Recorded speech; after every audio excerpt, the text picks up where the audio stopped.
Panel holds a follow-up hearing, grilling the heads of the Army, Navy, Air Force, and the Marine Corps Commandant, General Robert Neller. I think we took our eye off the ball. I personally commit that we'll get after this. Fox's Jennifer Griffin at the Pentagon. Private contractors have demanded that military families sign non-disclosure agreements about the conditions of their homes on bases before they move in. Angry senators demanded there would be no retribution to any troops who complained to their chain of command. The Armed Services chiefs announced they would release a tenant bill of rights to empower military families as they fix this massive problem. And that tenant bill of rights just released has a dozen provisions, including the right to safe and healthy homes and prompt repairs. A French citizen suspected of working for ISIS in Syria is convicted today of murdering 4 people at a Jewish museum in Belgium's capital, an attack that crystallized fears in Europe about foreign fighters returning home to commit acts of terror. The suspect faces up to 30 years in prison at a sentencing hearing that is now set for Monday.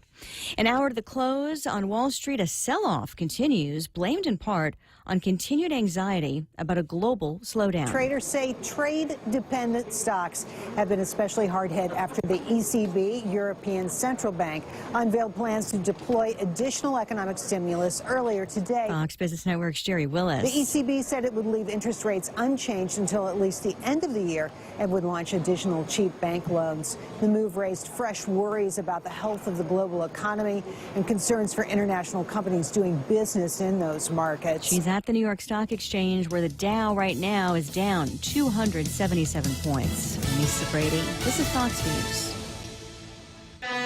Here at APL, our core values give the company its heart and soul. Whether it's connecting your business with our global network through our newly enhanced service or investing our efforts into giving back to the community, APL is committed to serving you. We humbly honor the opportunity to find innovative solutions for you and your business. To learn more about our enhanced service, call 588-4651 or visit www.apl.com/Guam for more details.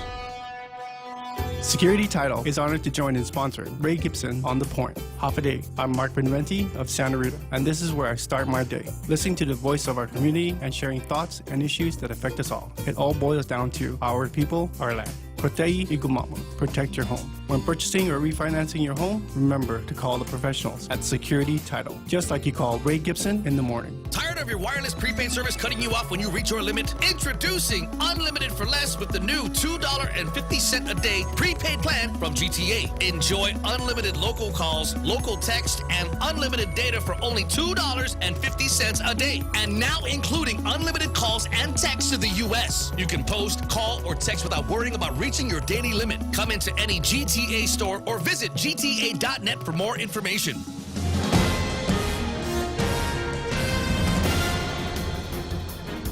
Half a day and good morning, Guam. News time here at The Point is 7 minutes past 6 a.m. this Friday morning. I'm Kevin Kerrigan. Here's a look now at some of the top stories from the Guam Daily Post. Chief Judge Frances Tadenko Gatewood declaring yesterday that it was her intention to end the receivership on April 30th this year, but she said she doesn't yet feel comfortable with the financing issues. A district court hearing yesterday revealing that the government of Guam may have to borrow another $20 million or more in order to bring the 11-year receivership to an end. The loan is needed to build a third cell at the Luzon landfill. The post-closure costs at the now closed ORDOT dump was another issue raised yesterday at the hearing. About $15 million is needed to maintain the EPA's required monitoring of methane gas and groundwater outflows for the next 30 years.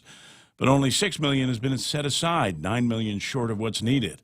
The plan was to have a trustee appointed to oversee the post-closure management, but the GBB's principal associate, the federal receiver, David Manning, told the court that no one responded to their request for trustee services. Governor Leon Guerrero agreed to have her fiscal team put together a plan to address all the issues raised yesterday. They'll be back in court on April 10th. Judge Gatewood said she's going to prepare a post-closure order, and if she approves the governor's fiscal plan, she still intends to end the receivership at the end of next month. A spirited debate yesterday at the legislature during a full day of testimony on a bill that would legalize the recreational use of marijuana on Guam. Senator Clint Rogel introduced Bill 32-35, saying The aim is to create a new industry and new jobs and spur new revenues for government of Guam. Chelsea Munya-Breck, the Department of Agriculture Director, supports the legislation. She said the bill is refreshingly uncomplicated and it would provide a substantial boost to Guam's economy. Dr. Chris Dombrowski testified in support, saying cannabis is safer than caffeine, nicotine, and alcohol. Attorney Tom Fisher also testified in support, saying he began self-medicating with marijuana while being treated for cancer. However, teacher Irene Emanuel expressed concern, saying she's seen students in her class unable to do their work because they were so high on marijuana. And Bill Cundiff, the president of the Air Force Veterans Association, said his organization opposes the bill, saying it would create more liability for Gov Guam, and no one has conducted a study on what the impact would be on the island. Also in written testimony, UOG Associate Professor Ron McNinch said cannabis, recreational or medicinal, would still be prohibited on Guam because it is prohibited by the federal government. We'll have more news after this.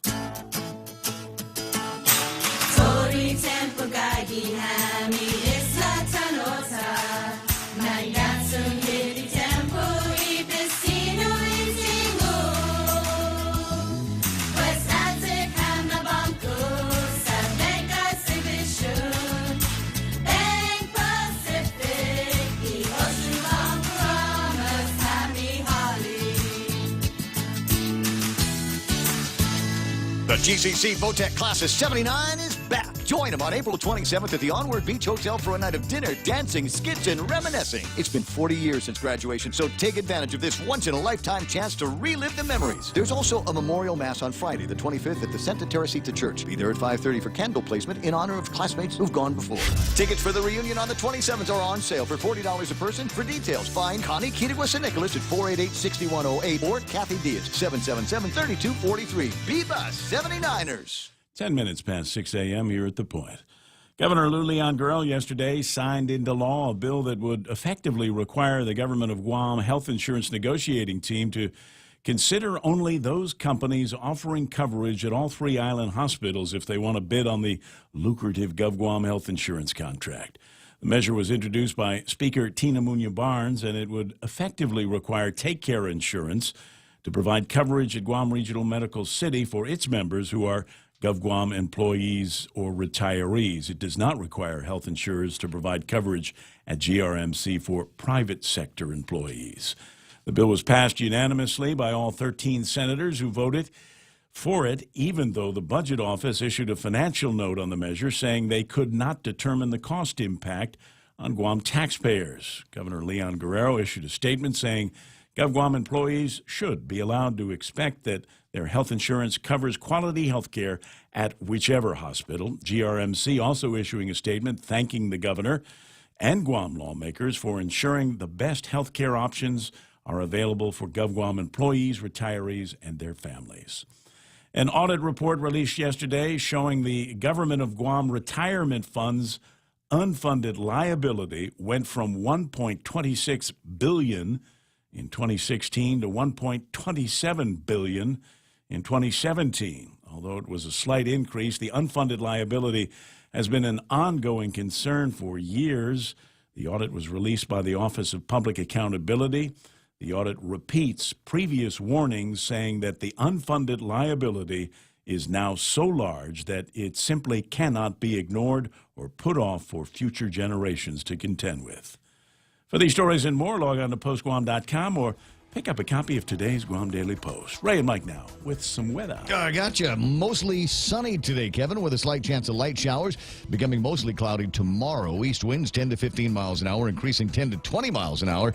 Tomorrow, highs around 87 degrees and overnight low 75 degrees. Sunset at 6:30 tonight. Sunrise tomorrow 6:33. Notice how the numbers are getting closer together as we march through this early part of the year, huh? That's right. And let's see. Today's the 8th, so that's 9th, 10th, 11th. That means Tuesday will actually be our equinox. That's when the sun will rise and set at the same time. That's I want to say it's going to be 6:32, but I'll have that as we get a little closer. That will be our equinox, which is different than the actual equinox, which actually will take place on the 22nd. The reason for that is because we are below the Tropic of Capricorn.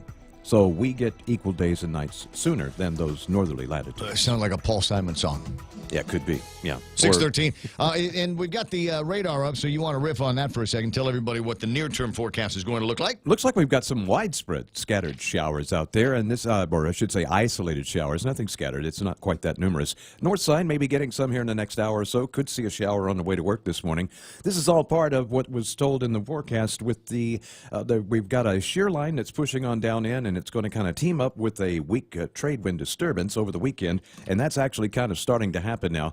I can't really see much to the east of us. This is mostly to the west, but you can see some of those clouds flaring up in the northern parts of the Marianas, and then a big cold front way up to the north. You see north of 20 degrees, and that's all clouds associated with a cold front. Some of that energy will make it through here through the weekend and kick up shower chances just a bit, but nothing too I was big. going to say, this thing says mostly cloudy tomorrow. There was, I was thinking there might be some grill mark happening tomorrow. I think it'll still be good for grill marks. As a matter of fact, when the clouds are out, you have to be more careful because they block out the sun but let in the UV. Yeah, So well, I'm not going to get cancer, so don't worry about that. 6:14 in the morning, and that's news and weather together brought to you by Bank Pacific. Where others put branches, they place roots. When your family needs medical care, how often do you find the need to visit multiple clinics? When a child has a serious ailment, do you find yourself meeting a medical provider only to learn you must go somewhere else for testing? At the FHP Health Center, you can find multiple specialties and testing services under one roof. And if your family needs urgent care, FHP is there for you with convenient weekday, evening, and weekend hours. Voted the island's best clinic in Pika's Best 2 years in a row.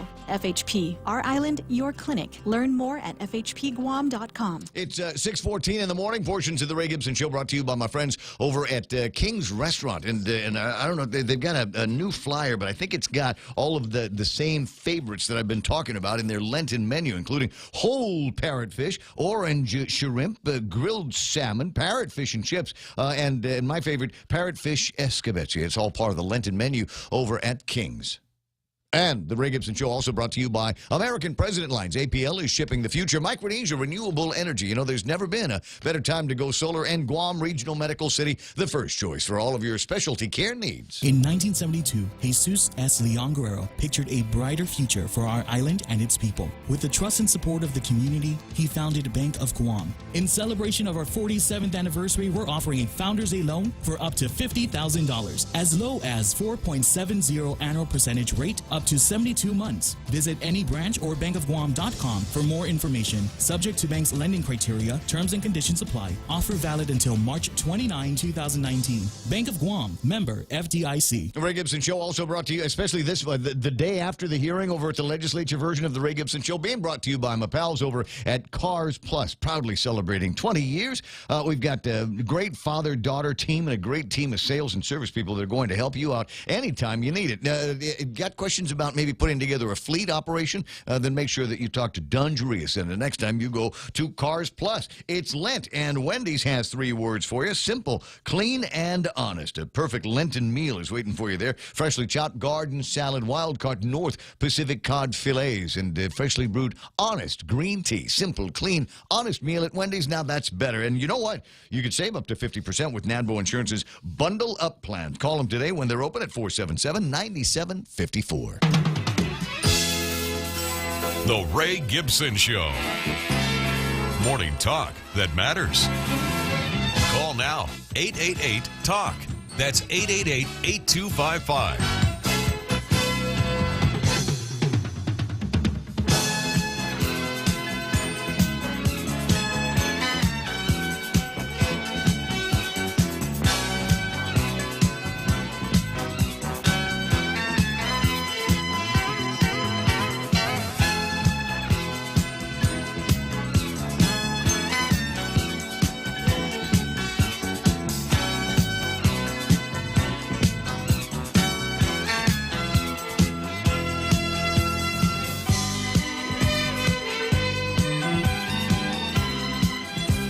Ed Massey says, yes, Yes, to the grill marks. Yeah, there might be some opportunities to do something like that tomorrow and the day after tomorrow, because it's going to be the weekend here on Guam. Near as I can tell, it's going to be just a 2-day weekend as opposed to the 3-day weekend that some of you enjoyed last time around. I think we're all going to have to cram as much fun and goofing off as we possibly can in the 48 hours that will begin for when you get off of work today. And for me, getting off of work is, what's that going to be, about lunchtime? Is that where it starts for us? You're off when you get here, bro. Yeah, well, we've talked about this before. I have such a great time doing the program, and it's just kind of fun to get in here and wonder what it is that we're going to be talking about every day. And then before you know it, it's 10 o'clock, the show's over, and we've managed to, chop through all kinds of great issues. Yeah, it's a perfect example of if you do what you love, you never have to work a day in your life. And if that's the case, then I've never actually worked a day in my life. 6:18 in the morning, we'll get into some of it. It won't feel like work at all, and I think it's going to be interesting.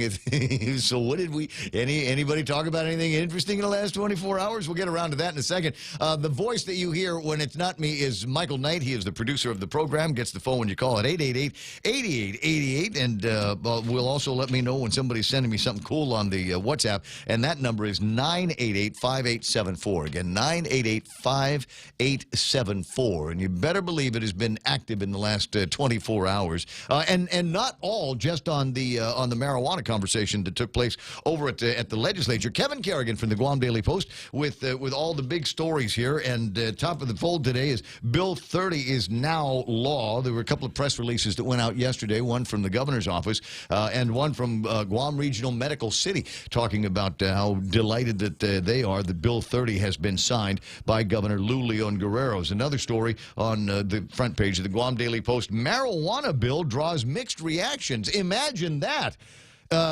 Hours and hours worth of testimony, and some of it was very pointed and serious and sober, and then there were parts of it where you just go, I knew there were going to be carnival aspects to this. I knew there were going to be some kind of these circus moments that we had, and I've been through. I scanned. I watched a little bit of it live yesterday. And then I went to the YouTube archives and kind of zipped through some of the stuff and passed up all of it. There were some where I'd sit there and I'd go, this is going to get coherent.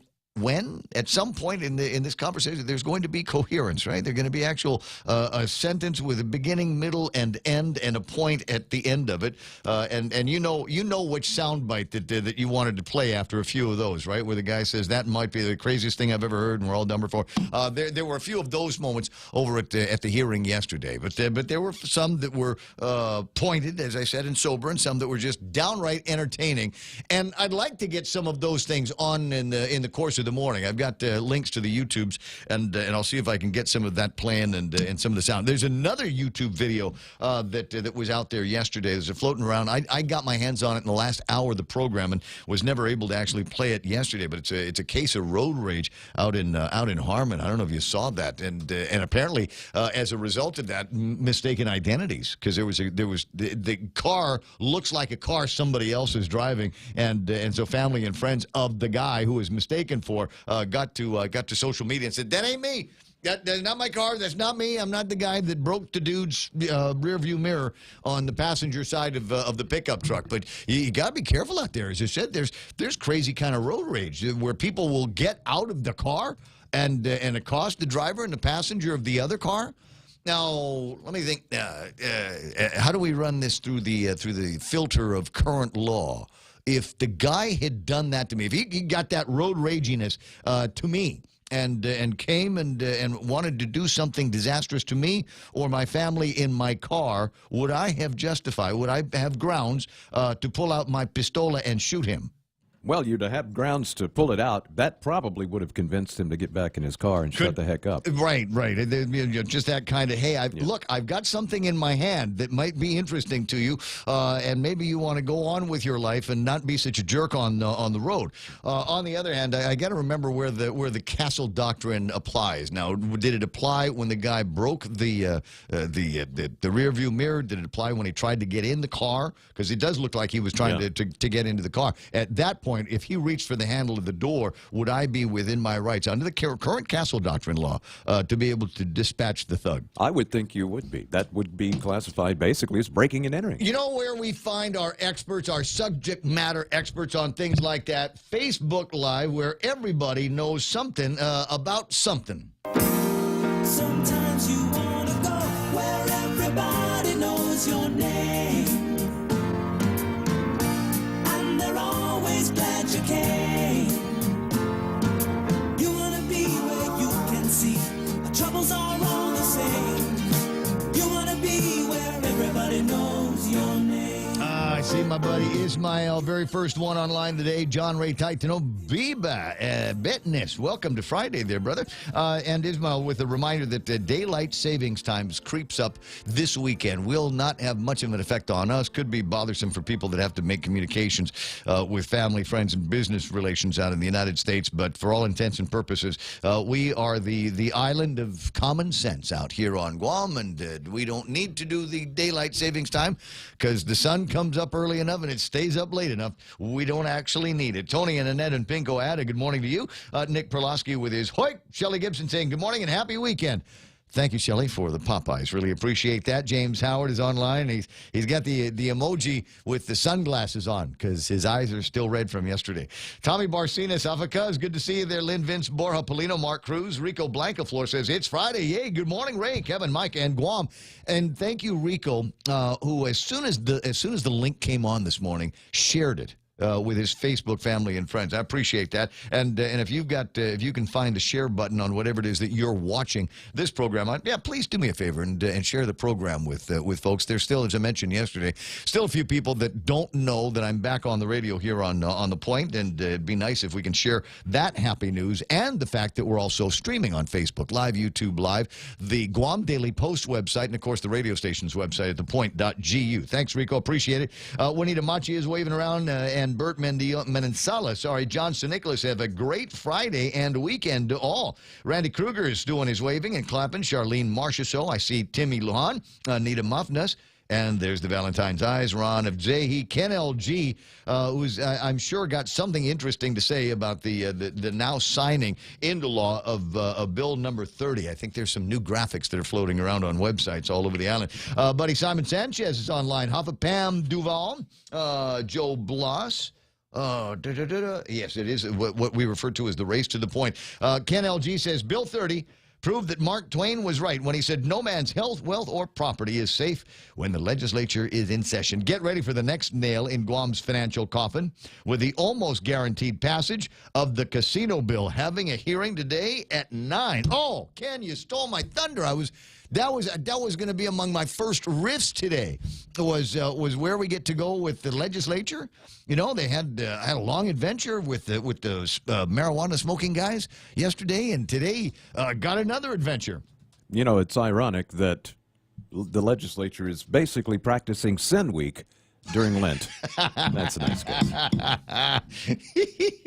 Jackie, what's the next thing they're going to do? Is legalize prostitution. Yeah, Why not? Why not? Jackie Cabrera is there. Heather Perez, Commissioner Roy Gamboa. Mo Cotton says, I'm on. Hallelujah. Yeah, I'm glad to hear that. And you were on yesterday over at the legislature. I saw that. Derwin Flores, good morning to Jackie Cabrera and Vicky Ganashis Borja. Who else is hanging out? Vince Duenas, Alfred Mendoza, Nate Horn, Eunice Mendiola, Mingo, everybody's here. Michelle Peer. And Michelle, you need to send me another tickler on the PayPal so I can throw some money into my account with you. 888-8255-888-TALK. Thanks everybody for being a part of our Facebook Live and our YouTube Live goodness here in the morning. And where shall we begin? Do we want to? How much do we want to reprise what went on yesterday over at the legislature? Even if you don't want to, I'm sorry, I have to. I'm duty bound. To reprise the activities that took place in the public hearing yesterday, because some of it was just so gosh darn entertaining. So and they started at 9-ish, right? Which was before I got off the air yesterday, and I knew that I was going to be in for some fun, rollicking and rocking and rolling with the legislature when I found out that they kicked out Paul Zerzan. Yeah, Mr. Zerzan. Mr. Zerzan. Yeah. You know, he's the kind, Howley, that needs to go back where he came from, I think. He's just too angry. It kind of, he wound a little tight. Yeah, he is. No, I mean, this goes back to my experience at the other place, too. It's just like, wow, dude, you take some medicine or something. If anybody needed some cannabis. I think that was the problem. He took medicine. Whatever it is, they're taking the wrong kind. Clearly, there might be some other opportunities. Let me play. If there's anybody that could use to smoke a joint, it would be Zerzan. Yeah, let me see if I can scare up a little bit of that video here. I've got, like I said, I've got a bunch of links that I'll play for you, and we'll start with this first very interesting one. Let me see if I can back that up to the beginning of where he starts talking, and I lost it. Hold on. You go ahead and this is going to take 1 second to get through, so everybody just kind of bear with me. This is always what I'm afraid of. When I go into situations like this, press that, and it will open up there. So claims that marijuana is harmless, oh, chill out, oh, it's going to reduce opioid use, this is nonsense. So I don't ask you, I beg you, as a member of this community, do not pass this law, okay? What's the rush? Why don't we wait and see 20 years from now if the problem in Colorado is as bad as Vancouver? Why don't we wait? Why do we have to jump off a cliff because all our friends are jumping off a cliff? Okay? Does anybody have a question or comment for me? Yeah, why you got dude, such crazy eyes? No, thank you for your comments. You can go ahead and turn off your mic. However, I do have to clarify a couple of things that you stated. So, one is that there is an opioid crisis in the U.S. Now, there's no evidence to show that opioid crisis is connected to cannabis. As a matter of fact, sir, please, let me finish. As a matter of fact, the data is showing otherwise. In states that have legalized cannabis, let me finish. In states that have legalized cannabis, those states have shown a reduction in opioid use. Please remain civil. Please remain civil in this discussion, Mr. Zerzan. All right, in addition to that, you're also using some other statistics, which I've read that same report about the fatalities, right?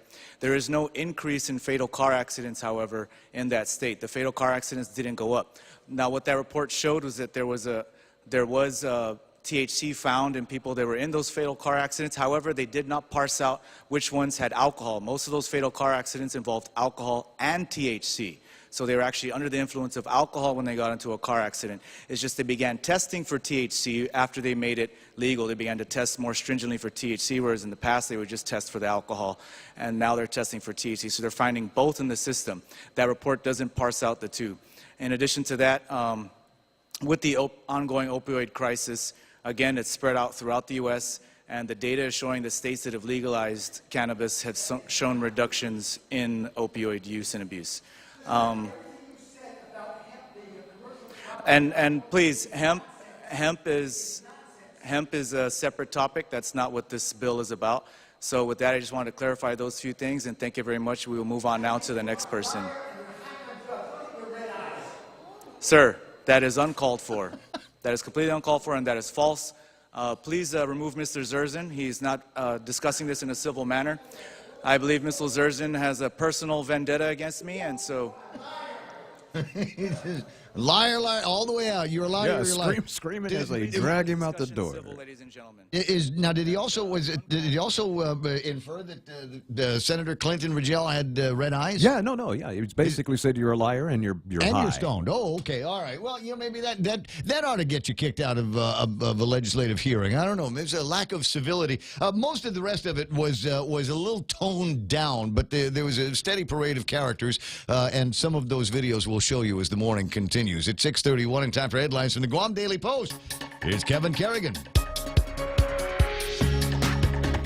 Half a day and good morning, Guam. And the headlines for the Guam Daily Post this morning: 2 former Port Authority of Guam employees fired back in December 2012 will now have to wait a little longer on their appeals to get their jobs back. Superior Court Judge Vern Perez yesterday sent the cases of Francine Rocio and Leonora Leon Guerrero back to the Civil Service Commission for yet another review. They were among the 7 port employees served final notices of adverse action back in December 2012 in connection with an allegedly false workers' compensation claim filed by former port marketing manager Bernadette Stern-Menno.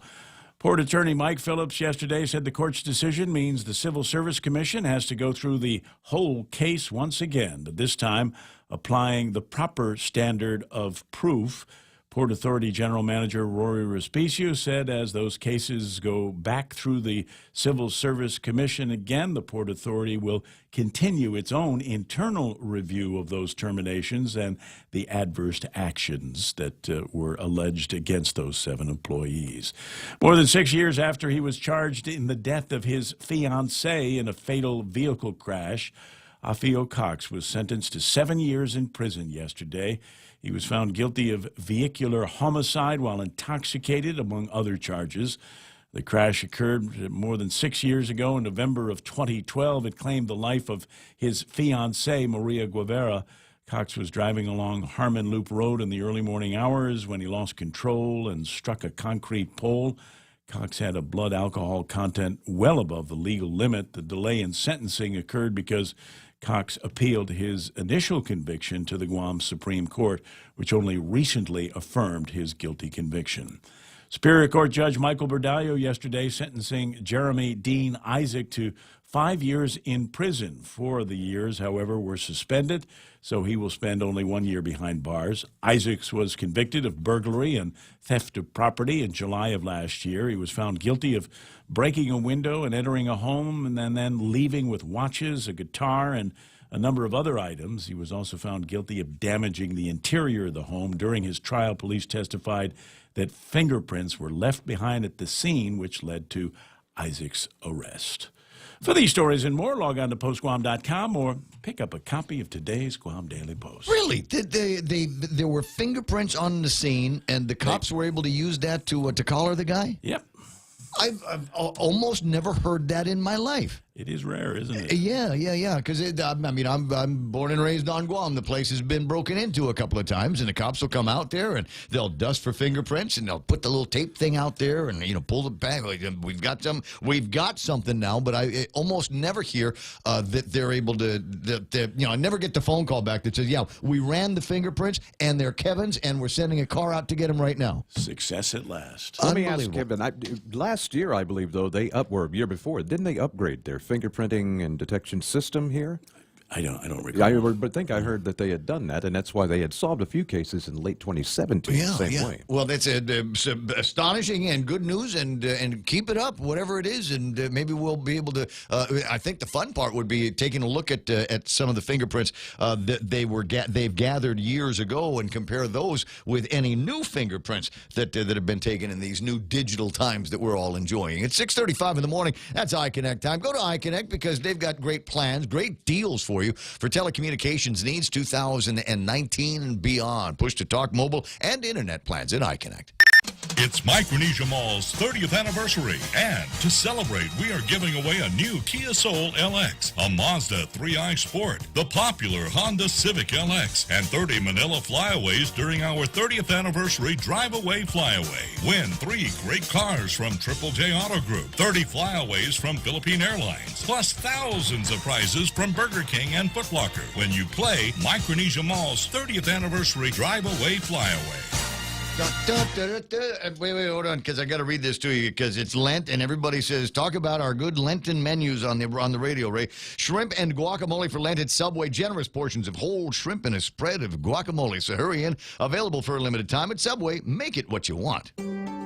Guam Regional Medical City. We bring the healthcare advances of the world directly to you. We are an acute care hospital that complements your needs with our robust outpatient specialty clinics. From preventative care to critical care, we strive for consistent excellence at GRMC. Our core philosophy is where patients are partners, which means we work as a team to make a healthier version of you. For more information about GRMC, visit us at grmc.gu.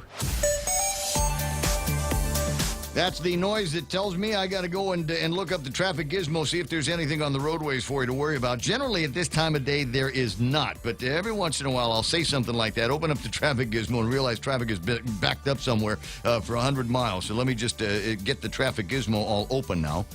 Hold on. Modern technology. It's all good until you need to get to something fast. All right, there it is. Traffic gizmos on, and nothing major heading in front of Anderson Air Force Base. You'll find some traffic that I don't know, I guess it's just slower going into Anderson Air Force Base, but leading up to it should be all right in the northbound direction. Southbound's not looking so bad, so swing by southbound traffic. It'll start to busy up as you get closer to the intersection of 1 and 3, but right now, that intersection is wide open. 8, 10, and 16 looking good. 10 and 15 not so bad right now, and looking at 4 and 10, because lately that has turned into one of those issues where you never know what's going to happen there, and so I start watching 4 and 10 a little bit earlier in the morning. Traffic clear all the way into the downtown Gatineau area. Don't see anything in front of Big Navy.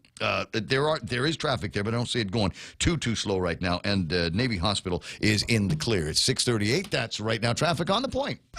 KFC has finally answered the world's most important question. What came first, the chicken or the egg? And the answer is both. Introducing KFC's KFC AM, their new Southern and local-inspired breakfast. AM-loaded platter with chicken fried rice, waffles, and Colonel's chicken congee. KFC also has your all-time favorites, AM chicken and egg wraps, Southern biscuit and sausage sandwich, and hash browns. So for finger-licking good mornings, AM will never be the same at KFC. KFC, it's finger-licking good.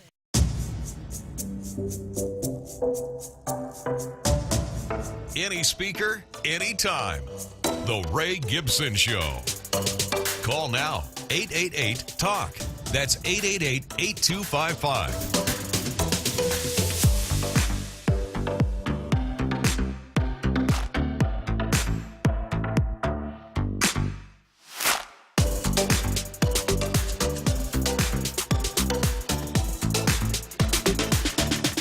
6:39, and I need to say something. Number one, I love Facebook.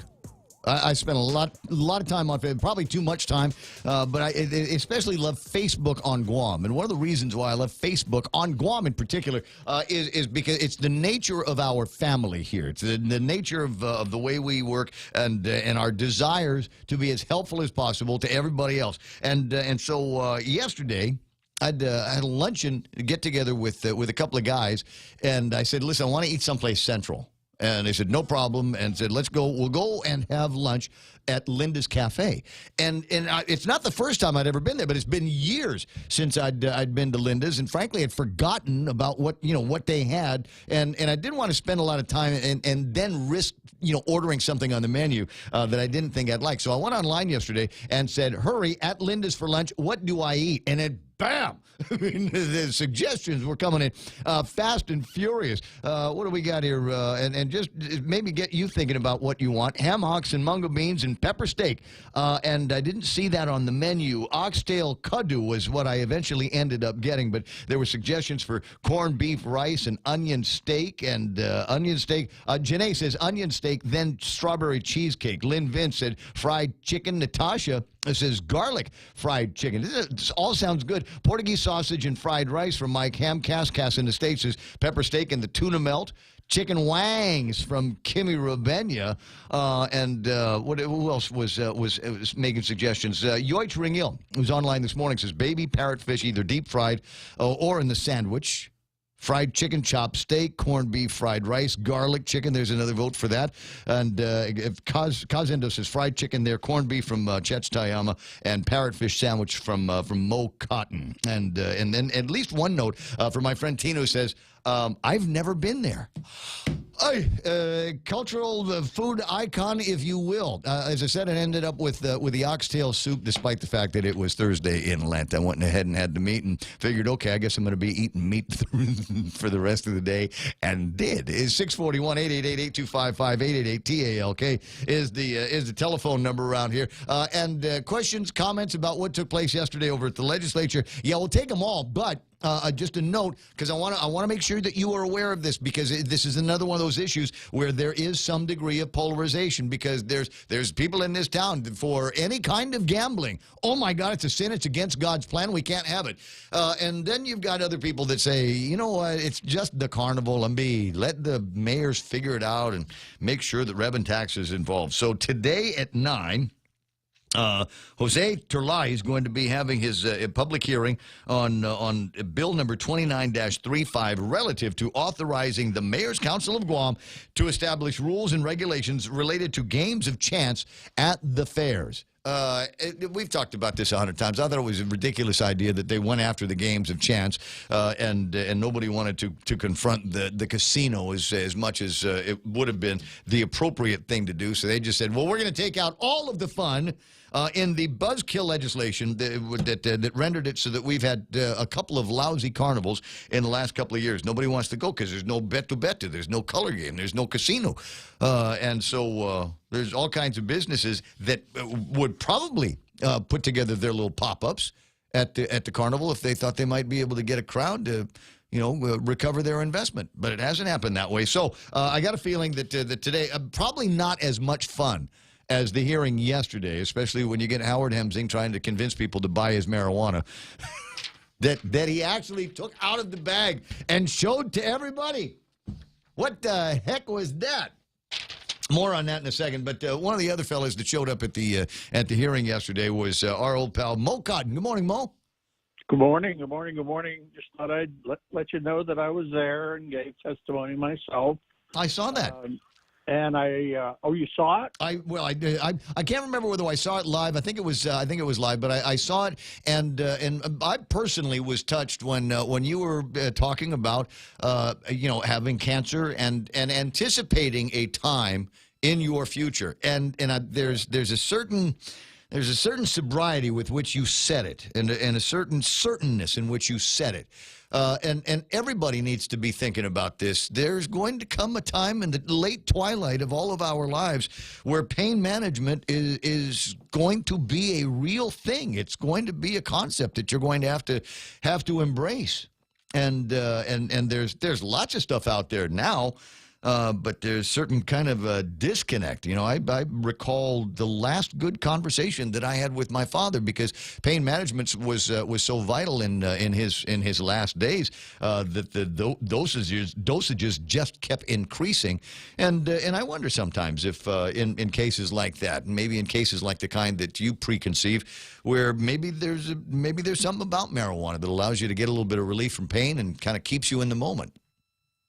Well, that's exactly the way I wanted to present it as a patient, not so much as a doctor or anything. I don't care if they prove recreational. As a matter of fact, I'm for it because I think that's the only way it's really going to get approved. The medical marijuana, there's so many restrictions on that and I certainly would qualify, but Again, it has to be approved.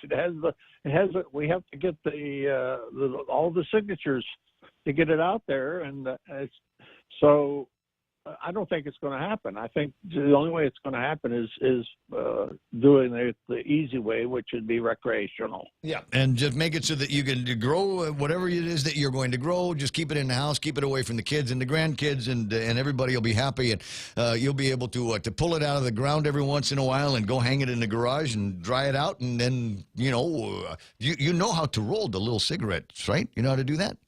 No, I don't know how to do that. Strangely enough, neither do I. Despite the fact that I grew up on Guam in the 1970s, I never got that particular skill. I did hang out with a guy that was able to roll joints while he was driving with his kneecaps, and I always thought that was just a very, very unique skill. It's just one of those cases where if you applied that much energy in learning that skill to everything else that you do in your life, you'd be a doctor, a lawyer, astronaut, and a president. No, I just go out and buy the cigarettes, and they weren't that expensive. But I finally gave them up when I was 26 years old, which is over 50 years ago. So I gave them up. No, I'm sorry. I thought you were talking about recent times that you're going out and buying marijuana cigarettes. No, oh no. We can't do that on this island. You can do it in California, of course, or Colorado. But that was my point. And but the other thing was, it was entertaining to watch the gentleman who was against the bill because people die from marijuana, and it's a horrible thing, and it's a gateway to hell and all that kind of stuff, and the screaming and yelling that the chairman was a liar. It was an entertaining part of my. Can you imagine? I can't imagine being sitting at that table, and I've been, Paul and I have we've had communications on the radio many times. He just comes in, and the heart rate is already at about 180, and his eyes go kind of crazy, and you don't generally see that when he's on the radio, but there it was at the legislature, and to the point that he had to be asked to leave by Clint Rigel. A real smooth move by Clint. That was the interesting part. I'd never seen that before, where someone was actually forcibly removed from the table. Well, here's this is the point though that needs to get made. It is possible that he had some very good points and alternative views. I don't want to call them alternative facts. You sound Trumpian when you do that. But he might have had information that should have been part of this process. But I think everybody was just taken aback by his presentation on it, and it's possible he did more harm for his side than he did for the other. It was only the ending that was so harsh, but that he did have some pretty good facts, I think, in his presentation. Made me think, obviously we want to keep it away from the kids and all that, but so you're supposed to keep liquor away from the kids too. There's just so many other things that are important in this process. Kids are pretty crafty, and they're smarter than you think, and there's all kinds of things that we can do to prevent kids from getting their hands on something and doing things or not doing things that they're not supposed to do. But they'll always figure out the loophole. They'll always figure out the wiggle. It just is. Yeah. I was a little concerned about the 21 age limit since we send people off to war when they're 18, but that's a fight of another color at this point.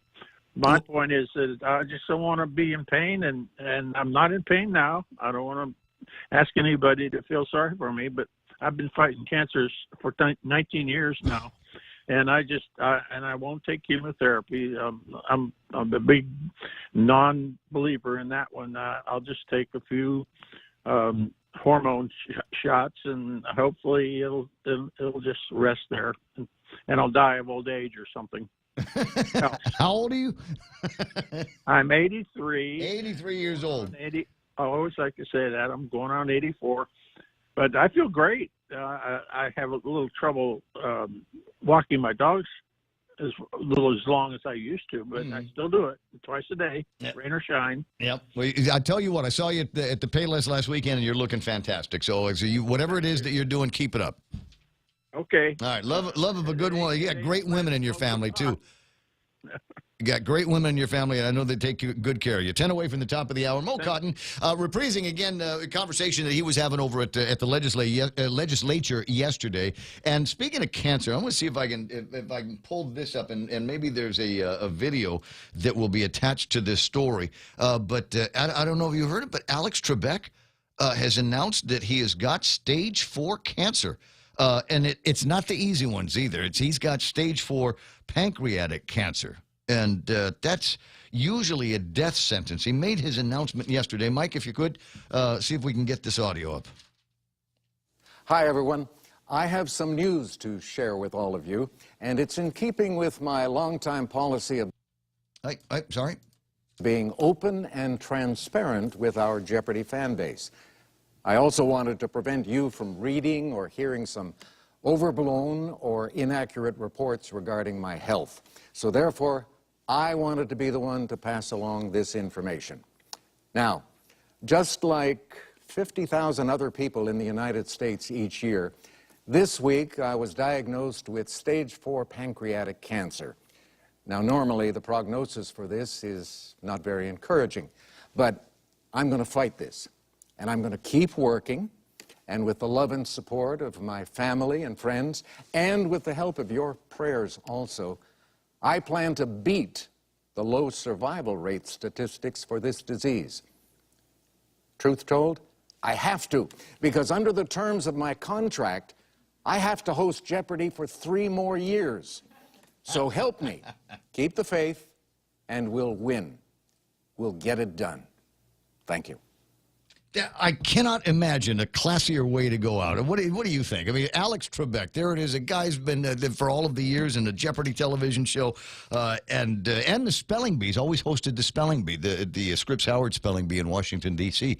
And like I said, stage 4 cancer. That's not an easy one, and most people that get that, it is a death sentence. And I've had that in my family, in my home, in the past, and I certainly don't wish that on anyone. And when the problem with it is it hides so well. So most of the time when people find it, it's an advanced stage. Now there's procedures, there's things that you can try, and some real groundbreaking things, but I don't know that it's moved the needle on what is, I believe, a 6%, something like a 6% chance that you'll be able to lick that kind of cancer. And so I obviously wish him and the family well. And if it's touching your life, you got somebody else to pray for. 6:53 in the morning, and my buddy Ken LG's on the line. Good morning, Ken. Migo. You caught me right in the middle of uploading a video on Bill 29. Oh, see, now you could have just said, yeah, I'm sorry, I was just drying my eyes over that Alex Trebek deal. What is pancreatic cancer, Alex? Don't you have to get pick a dollar figure first? Aye, right. Oh, well, a lot. A lot. There's nothing cheap about cancer treatments, and pancreatic cancer is among the most expensive. But there's guys that do it. And I'll just put it out there. If you ever get pancreatic cancer, you go to Cedars-Sinai in Los Angeles, California, because they got a bunch of people out there that know what they're doing. In fact, they've got access to doctors that specialize in that write the medical textbooks for all of the other doctors to read. Well, fortunately, I've dodged that bullet, but one of the bullets that we're looking at here as a community, based on the passage of Bill 30 and signing it into law, there's only one bill in the history of Guam that has been heard and passed faster than that bill, and that was the retroactive massive super secret pay raise for the senators, governor, and department heads. Alacrity is the word that Bob Klitsky uses.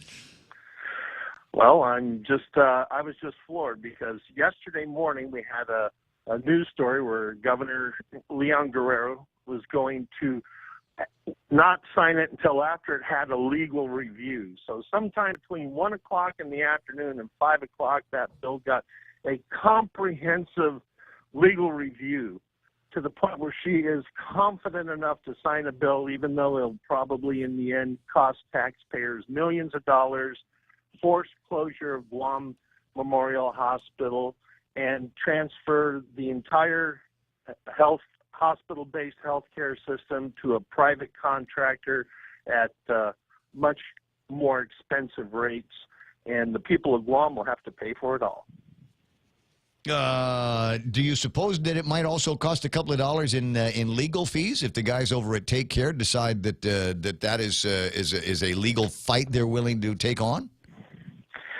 Well, we'll have to wait and see on that one. I don't know how much longer we'd have to wait and see. I mean, they've got the bill, the paperwork was signed yesterday. It's and effective this insurance year, isn't it? Yeah, it is. I hope they fight this, and I hope they don't represent themselves, unlike some people we know. Hold on, Kevin. It applies to the negotiations that are ongoing, but it wouldn't take effect until October 1st, the new fiscal year. Right. Okay. Well, but I meant that's what I was talking about is the conversation that we're having now about health insurance, because the package that we have now is a retread of the one that came before. Because of Take Care protesting. So that's where we are today. So it has been a while since there has been a regular kind of insurance year for employees and retirees of the government of Guam. So as they have this conversation now, all of the packages are going to have to go out and include Take Care is going to have to include in their in-house coverage Guam Regional Medical City. Or they for GovGuam employees and retirees. Yes, but not for private sector. Agree. So that's where we are today, and we'll see if Take Care wants to do that, if they want to be held by the Guam Code annotated. Well, that's going to be a battle that's going to have to take place in court, because the legislature, in all of the wisdom based on the volumes of financial data they received, they decided it was in the best interest of taxpayers. And the governor, looking at that 20-inch stack of financial data and that 20-inch legal review that he was going to request, has decided it's in the best interest of the taxpayers. But what's really interesting, they didn't write the bill in such a way so that those who select the Take Care option will be the only ones that have to pay the difference. They're putting the difference on all of the taxpayers of Guam. Yeah, and the reminder from Ken Perez in this morning's Guam Daily Post in his editorial is, remember, sometimes, he says, I put it in quotes so I could find it. Sometimes we seem to forget that GovGuam employees, retirees, and their families are Guam taxpayers too. How much much weight do you give that argument? Not very much weight. Yes, they are taxpayers, but they're only they're 20 to 25% of the taxpayers. 75 to 80% of the taxpayers are not government of Guam employees. They're business owners. They're people who work outside of government of Guam, but they're not government of Guam employees. So 25% of the people are covered under government of Guam employees. So what Bill 30 has done is basically turned Guam Regional Medical Center into a publicly financed institution. So now, instead of having one albatross around our necks with Guam Regional and poor management, now we have two albatrosses, Guam Memorial with poor management and Guam Regional with poor cash flow. Yeah, I didn't stop you because I knew the point that you were trying to make. 10 away from the 10 away. It's 6:59. It's a minute away from 7 o'clock in the morning. I want to talk about Bill 29 a little bit more. So do me a favor, stay close to the radio, and we might get into that about 7:30, maybe 8ish, something like that. Stay close, all right? You got it. All right, 7 o'clock in the morning, the radio station KUSG Agutnya, headquarters for Fox News. That's coming up next. On the other side of that, Kevin Kerrigan with a look at all of the big stories that are worth reading up on in the Guam Daily Post. And yeah, there's some interesting editorial comments as well, including the one from the Guam Daily Post lamenting about Bill 30. And then you've got so many gloom and doom predictions for Bill 30 from prominent Democrat and pal of Francis Andlew's Ken Perez. That's all ahead right here on the Ray Gibson Show. Don't you move.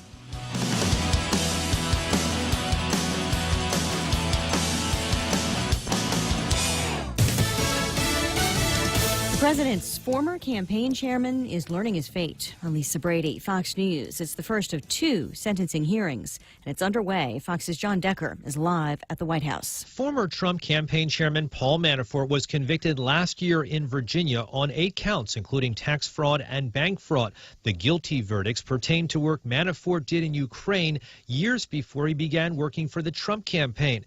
If a federal judge in Alexandria, Virginia, follows sentencing guidelines, Manafort could face a sentence of 19 to 24 years in prison, along with millions of dollars in fines. The special counsel has recommended a tough sentence for Manafort, saying he tampered with a witness and lied to federal prosecutors. Lisa? Thanks, John. Manafort facing sentencing again next week in a related conspiracy case in D.C. A man who opened fire on U.S. Marshals in Illinois earlier today is still holed up in his car on an interstate nearly 200 miles from the original crime scene. Rockford police say 39-year-old Floyd Brown, who's wanted on multiple warrants, opened fire at a Rockford hotel, hitting one officer and a female acquaintance as U.S. Marshals closed in on him. The suspect jumped out a third-floor window and took off. And he was subsequently located down on I-55, somewhere between Bloomington and Springfield, where the state police were able to secure him. In a state police and SWAT team standoff that continues along the now closed I-55 in Lincoln, the officer hit a McHenry County Sheriff's detective who also served in the U.S. Marshals Fugitive Unit. Jeff Manasso, Fox News. And we are just getting word moments ago that the injured officer has died. A sell-off on Wall Street, the Dow finishing down 202 points at the closing bell. This is Fox News. Shrimp and guacamole for Lent at Subway. The all-new shrimp and guacamole combines generous portions of whole shrimp and a spread of guacamole served on freshly baked bread, paired with vegetables cut fresh daily in restaurants and sauces that are sure to excite your taste buds. Hurry in, it's only available for a limited time. Other fresh Lenten flavors include the classic tuna or the mouth-watering greatness of our seafood sensation. Don't forget the Veggie Max, a delicious and tasty vegetarian patty. Visit any of our convenient locations today. At Subway, you make it what you want. It's Micronesia Mall's 30th anniversary, and to celebrate, we are giving away a new Kia Soul LX, a Mazda 3i Sport, the popular Honda Civic LX, and 30 Manila Flyaways during our 30th anniversary Drive-Away Flyaway. Win 3 great cars from Triple J Auto Group, 30 Flyaways from Philippine Airlines, plus thousands of prizes from Burger King and Foot Locker when you play Micronesia Mall's 30th anniversary Drive-Away Flyaway. A House vote still expected today on an anti-hate resolution, but it's been delayed for now for some tweaks. The 8-page resolution released this afternoon condemns bigotry in a variety of forms, including white supremacism and anti-Semitism, which was supposed to be the focus after a bipartisan backlash against comments made by a freshman Minnesota Congresswoman, Ilhan Omar, who has questioned the motivation of pro-Israel lawmakers. I understand how advocates come in with their enthusiasms, but when you cross that threshold into Congress, your words weigh much more than when you're shouting at somebody outside. House Speaker Nancy Pelosi says she's confident Omar does not have an anti-Semitic attitude.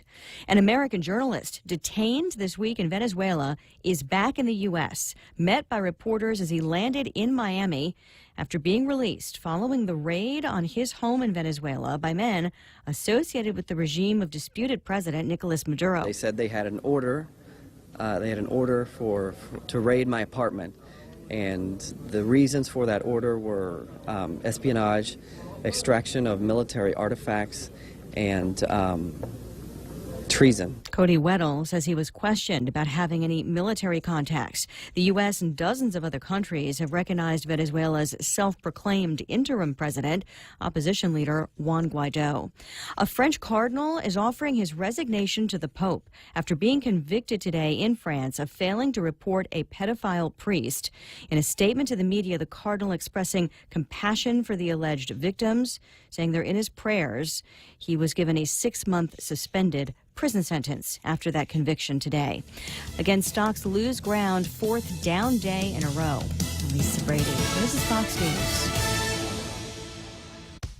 Family Finance has been serving the people of Guam since 1959, and they'll continue to be there for you in the years to come. Whether you're looking to get a personal loan for that summer vacation or paying off those long overdue bills, Family Finance has got you covered. Apply for a personal loan from $1,000 up to $3,600 by calling Family Finance in Agutya at 475-4545, Upper Tumon at 647-5626, or in Dededo 633-4473. Family Finance, serving the people of Guam since 1959.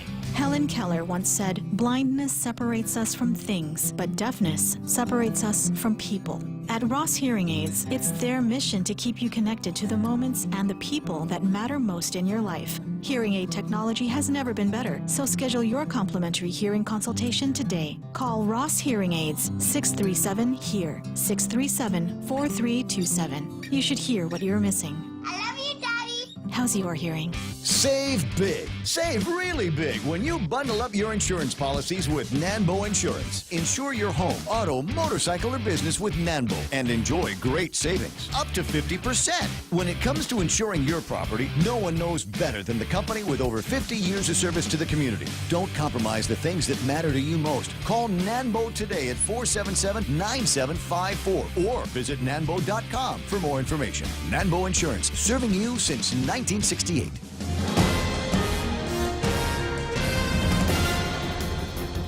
Half a day and good morning, Guam. News time here at The Point is 7 minutes past 7 a.m. this Friday morning. I'm Kevin Kerrigan. Here's a look now at some of the top stories from the Guam Daily Post.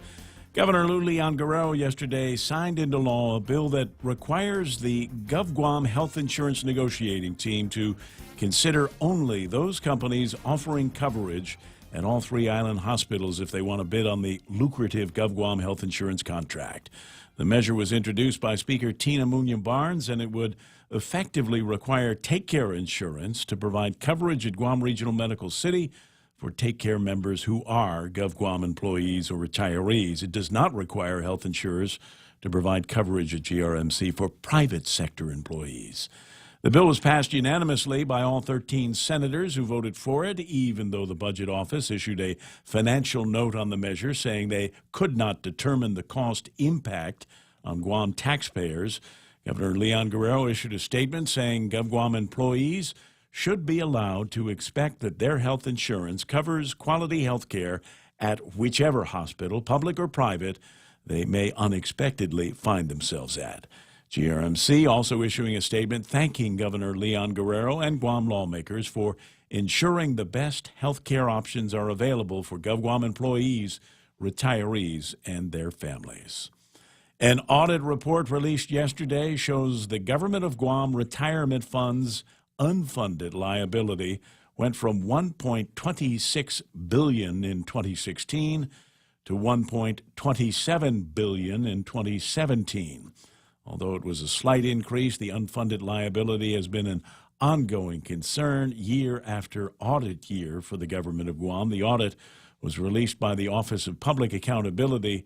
It repeats previous warnings saying that the unfunded liability is now so large that it simply cannot be ignored or put off for future generations to contend with. We'll have more news after this. Experience the Take Care difference. Take Care members can count on accessing a high-quality, credentialed network of on-island providers, including the convenient one-stop FHP Health Center and urgent care, access to an extensive off-island network of providers, and the island's largest offering of free fitness classes and health education programs. You can count on Take Care to deliver comprehensive, accredited insurance coverage and quality health care when and where you need it. Take Care. Our island, your health plan. Learn more at TakeCareAsia.com. Security Title is honored to join in sponsoring Ray Gibson on The Point. Half a day. I'm Mark Beneventi of Santa Rita, and this is where I start my day, listening to the voice of our community and sharing thoughts and issues that affect us all. It all boils down to our people, our land. Protei Igumama. Protect your home. When purchasing or refinancing your home, remember to call the professionals at Security Title, just like you call Ray Gibson in the morning. 10 minutes past 7 a.m. here at The Point. Chief Judge Francis Tadenko Gatewood yesterday declaring that it was her intention to end the federal receivership of Guam's solid waste services on April 30th. But she said she does not yet feel comfortable with the financing issues. A district court hearing yesterday revealed that GovGuam may have to borrow another $20 million or more in order to bring the 11-year receivership to an end. The loan is needed to build a third cell down at the Luzon landfill. The post-closure costs at the now-closed ORDOT dump was another issue raised yesterday. About $15 million is needed to maintain the EPA's required monitoring of methane gas and groundwater outflows for the next 30 years at the old dump. But only $6 million has been set aside, $9 million short of what's needed.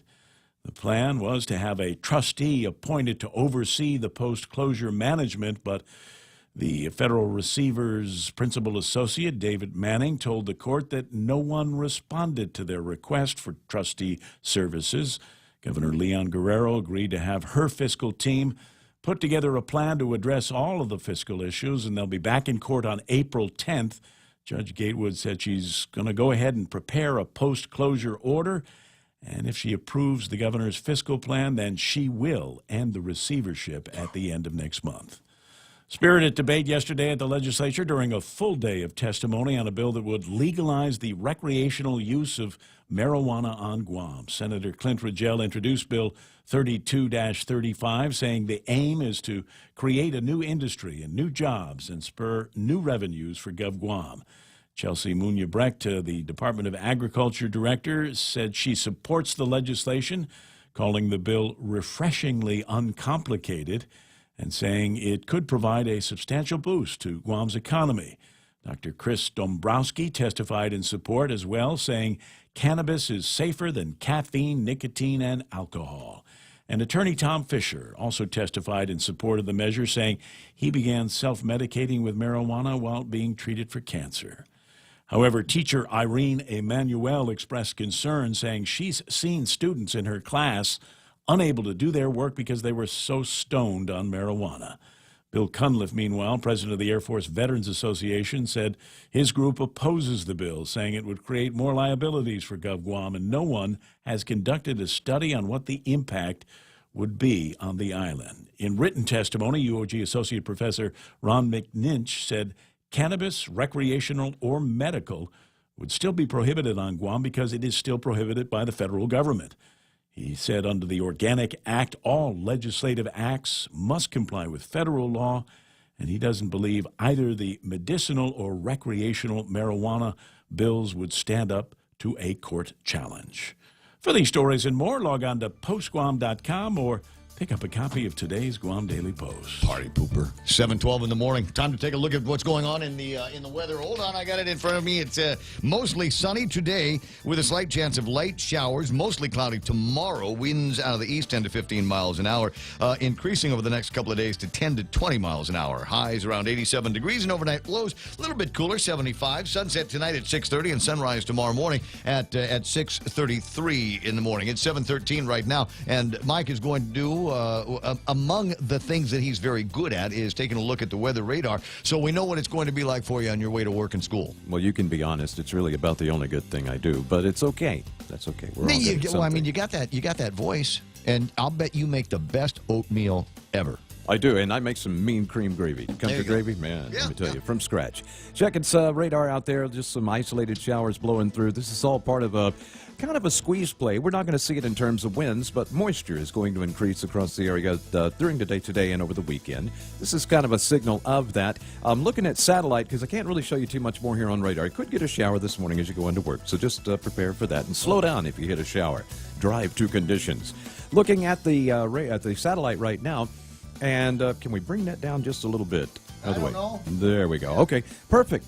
Right there. Now you can see we've got summer to the south of us and winter to the north. That's kind of like the Steve Miller Band. And that's really what's going on here. Now, the stuff to the south is going to stay down there. That's part of the intertropical convergence zone. It's starting to actually heat up a little bit. It's that time of year. To the north, we've got a pretty strong cold front cruising along at about 20 degrees north latitude, which is just the big major north latitude above us. And some of that energy will slide down here this week, team up with that little bit of moisture we see coming in from the east. Will help raise the rain chances just a little bit. Also will help pick up the wind a little bit, so to make it feel a little better. That will probably be our last good surge of the year. So get out there and enjoy it. Absolutely. It's 7:14 in the morning. That's news and weather together here on The Point. Attention homeowners. MRE Solar Energy Systems now come with battery storage for zero money down. This means that your home will have power even when the island power isn't available, like during power outages or during and after storms. The inconvenience of not having power for your home is a thing of the past. It's solar with battery storage exclusively by Micronesia Renewable Energy. Don't be left in the dark. Call 632-2613 for a free consultation. MRE, the smarter choice. It's a quarter after 7 o'clock in the morning. It is Friday in Lent, and that means you're not supposed to eat meat. At least that's based on my recollection. They've made it easy for you to live within your Catholic obligations over at King's, where they've got the great Lenten menu. Not a Catholic? Well, they've got great seafood at King's as well. Bunch of different ways for you to enjoy everyday seafood items like bangos, a Filipino favorite, the flaky white fish, deep fried to a golden brown, and they pair that with finadeni. Serve it with steamed rice. I'm a nut for escabeche, parrotfish style, chunks of tender grilled parrotfish, stir-fried with cabbage, bell peppers, eggplant, and simmered in a turmeric and coconut-based sauce that will have you coming back. You'll want Lent to last another 40 days with the great kind of food they've got at King's. You want me to keep going? Oh, yeah. Okay, fine. I can do that. Portions of the program also brought to you by American President Lines. APL is shipping the future. Micronesia Renewable Energy. You know, there's never been a better time to go solar. Guam Regional Medical City, the first choice for all of your specialty care needs. Guys over at Nanbo Insurance, and they want you to save money in 2019. So talk to them about the great bundling plans that they've got there that could actually save you up to 50% on your insurance. 477-9754 is their telephone number. And, of course, Cars Plus, a big sponsor of the show. Great to have them online. Go see Joey and Jen and Dunge and everybody. They'll take good care of you at Cars Plus. They're driven by you. The Ray Gibson Show, bringing you closer to the action. This is The Point, Guam's FM News Talk Superstation.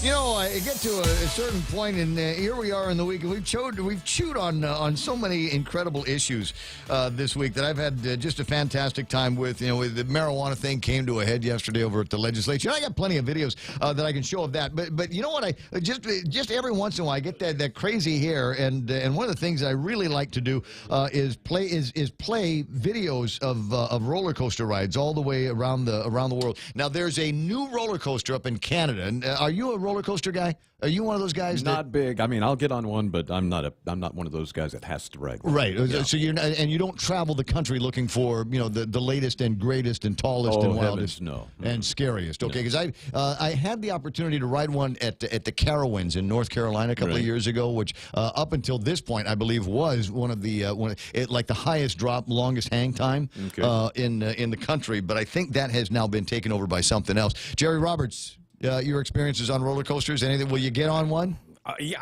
No. No, there have been some. I've done it a couple of times, but the new level of scary that they're building into this technology. There's some stuff out there that just is frightening. I will tell you, the coolest roller coaster I did ride was the one where your feet hang down below you. Yeah, and that's one. This is one of them. I'm playing the footage now. It's animation, but it's actually pretty good. It'll give you a sense of what it's like to ride this. It's called the Striker up in Canada. And this thing is it's way up there. It takes a long time to get up there, and then it will come to the edge where it will, this is your point of view now, it will hang for 3 seconds, and then they'll release the brakes. And it's a fall, not too far off from the style that they use over in the Carowinds here. Yeah, we'll do a couple of loop-de-loops in here, and the ride will last you about 2 minutes of stark raving terror and screaming on this thing. So the next... What fun. That's giving me vertigo just watching it, man. I know it. See, ups and downs, and there's a couple of ones that you'll notice it looks like you're going to plunge into the ground, and the ground, they build in a trough into it, so another means of scaring the hell out of you. I think that's fun. What? Another big drop. Isn't that something? And the crazy technology that they got. So for those of you that might be doing some traveling, thinking about doing something different in the summer, first of all, go to Canada, because it's not Canadian people are just the most awesome in the world. Right? There's a story I'll tell you a little bit later on about a store that the managers left the doors open. And a bunch of people didn't realize the place was closed. They went in and nobody around. And so the Canadians, because they're nice people, would either write out an IOU or actually leave money somewhere and just say, listen, I came in, got some cigarettes and Slim Jims. I think it was $8, and here's $8, and they just go on their happy way. Just incredible people. In America, we loot the place. In America, there wouldn't have been anything in the store. Have you seen the video taken from a dash cam that was of a near collision between a truck and a motorcycle in Canada? So you would expect road rage because they both stopped. but they stopped so that they could check on each other. Yeah. Oh, hey, Ray, are you okay? Right. I'm okay. Okay, man. Sorry about that, man. Oh, it's okay. It was my fault. It just went on for like 2 or 3 minutes, and then they both got on their cars and went on their way. I needed to get up to a town called Chilliwack a few years ago. I mean, long time ago. I was up in Washington visiting some friends, and there was a radio station that had some equipment I wanted to look at up in Chilliwack, which is just north of the border in Washington State, right? So you get up there, and I kind of lost my way.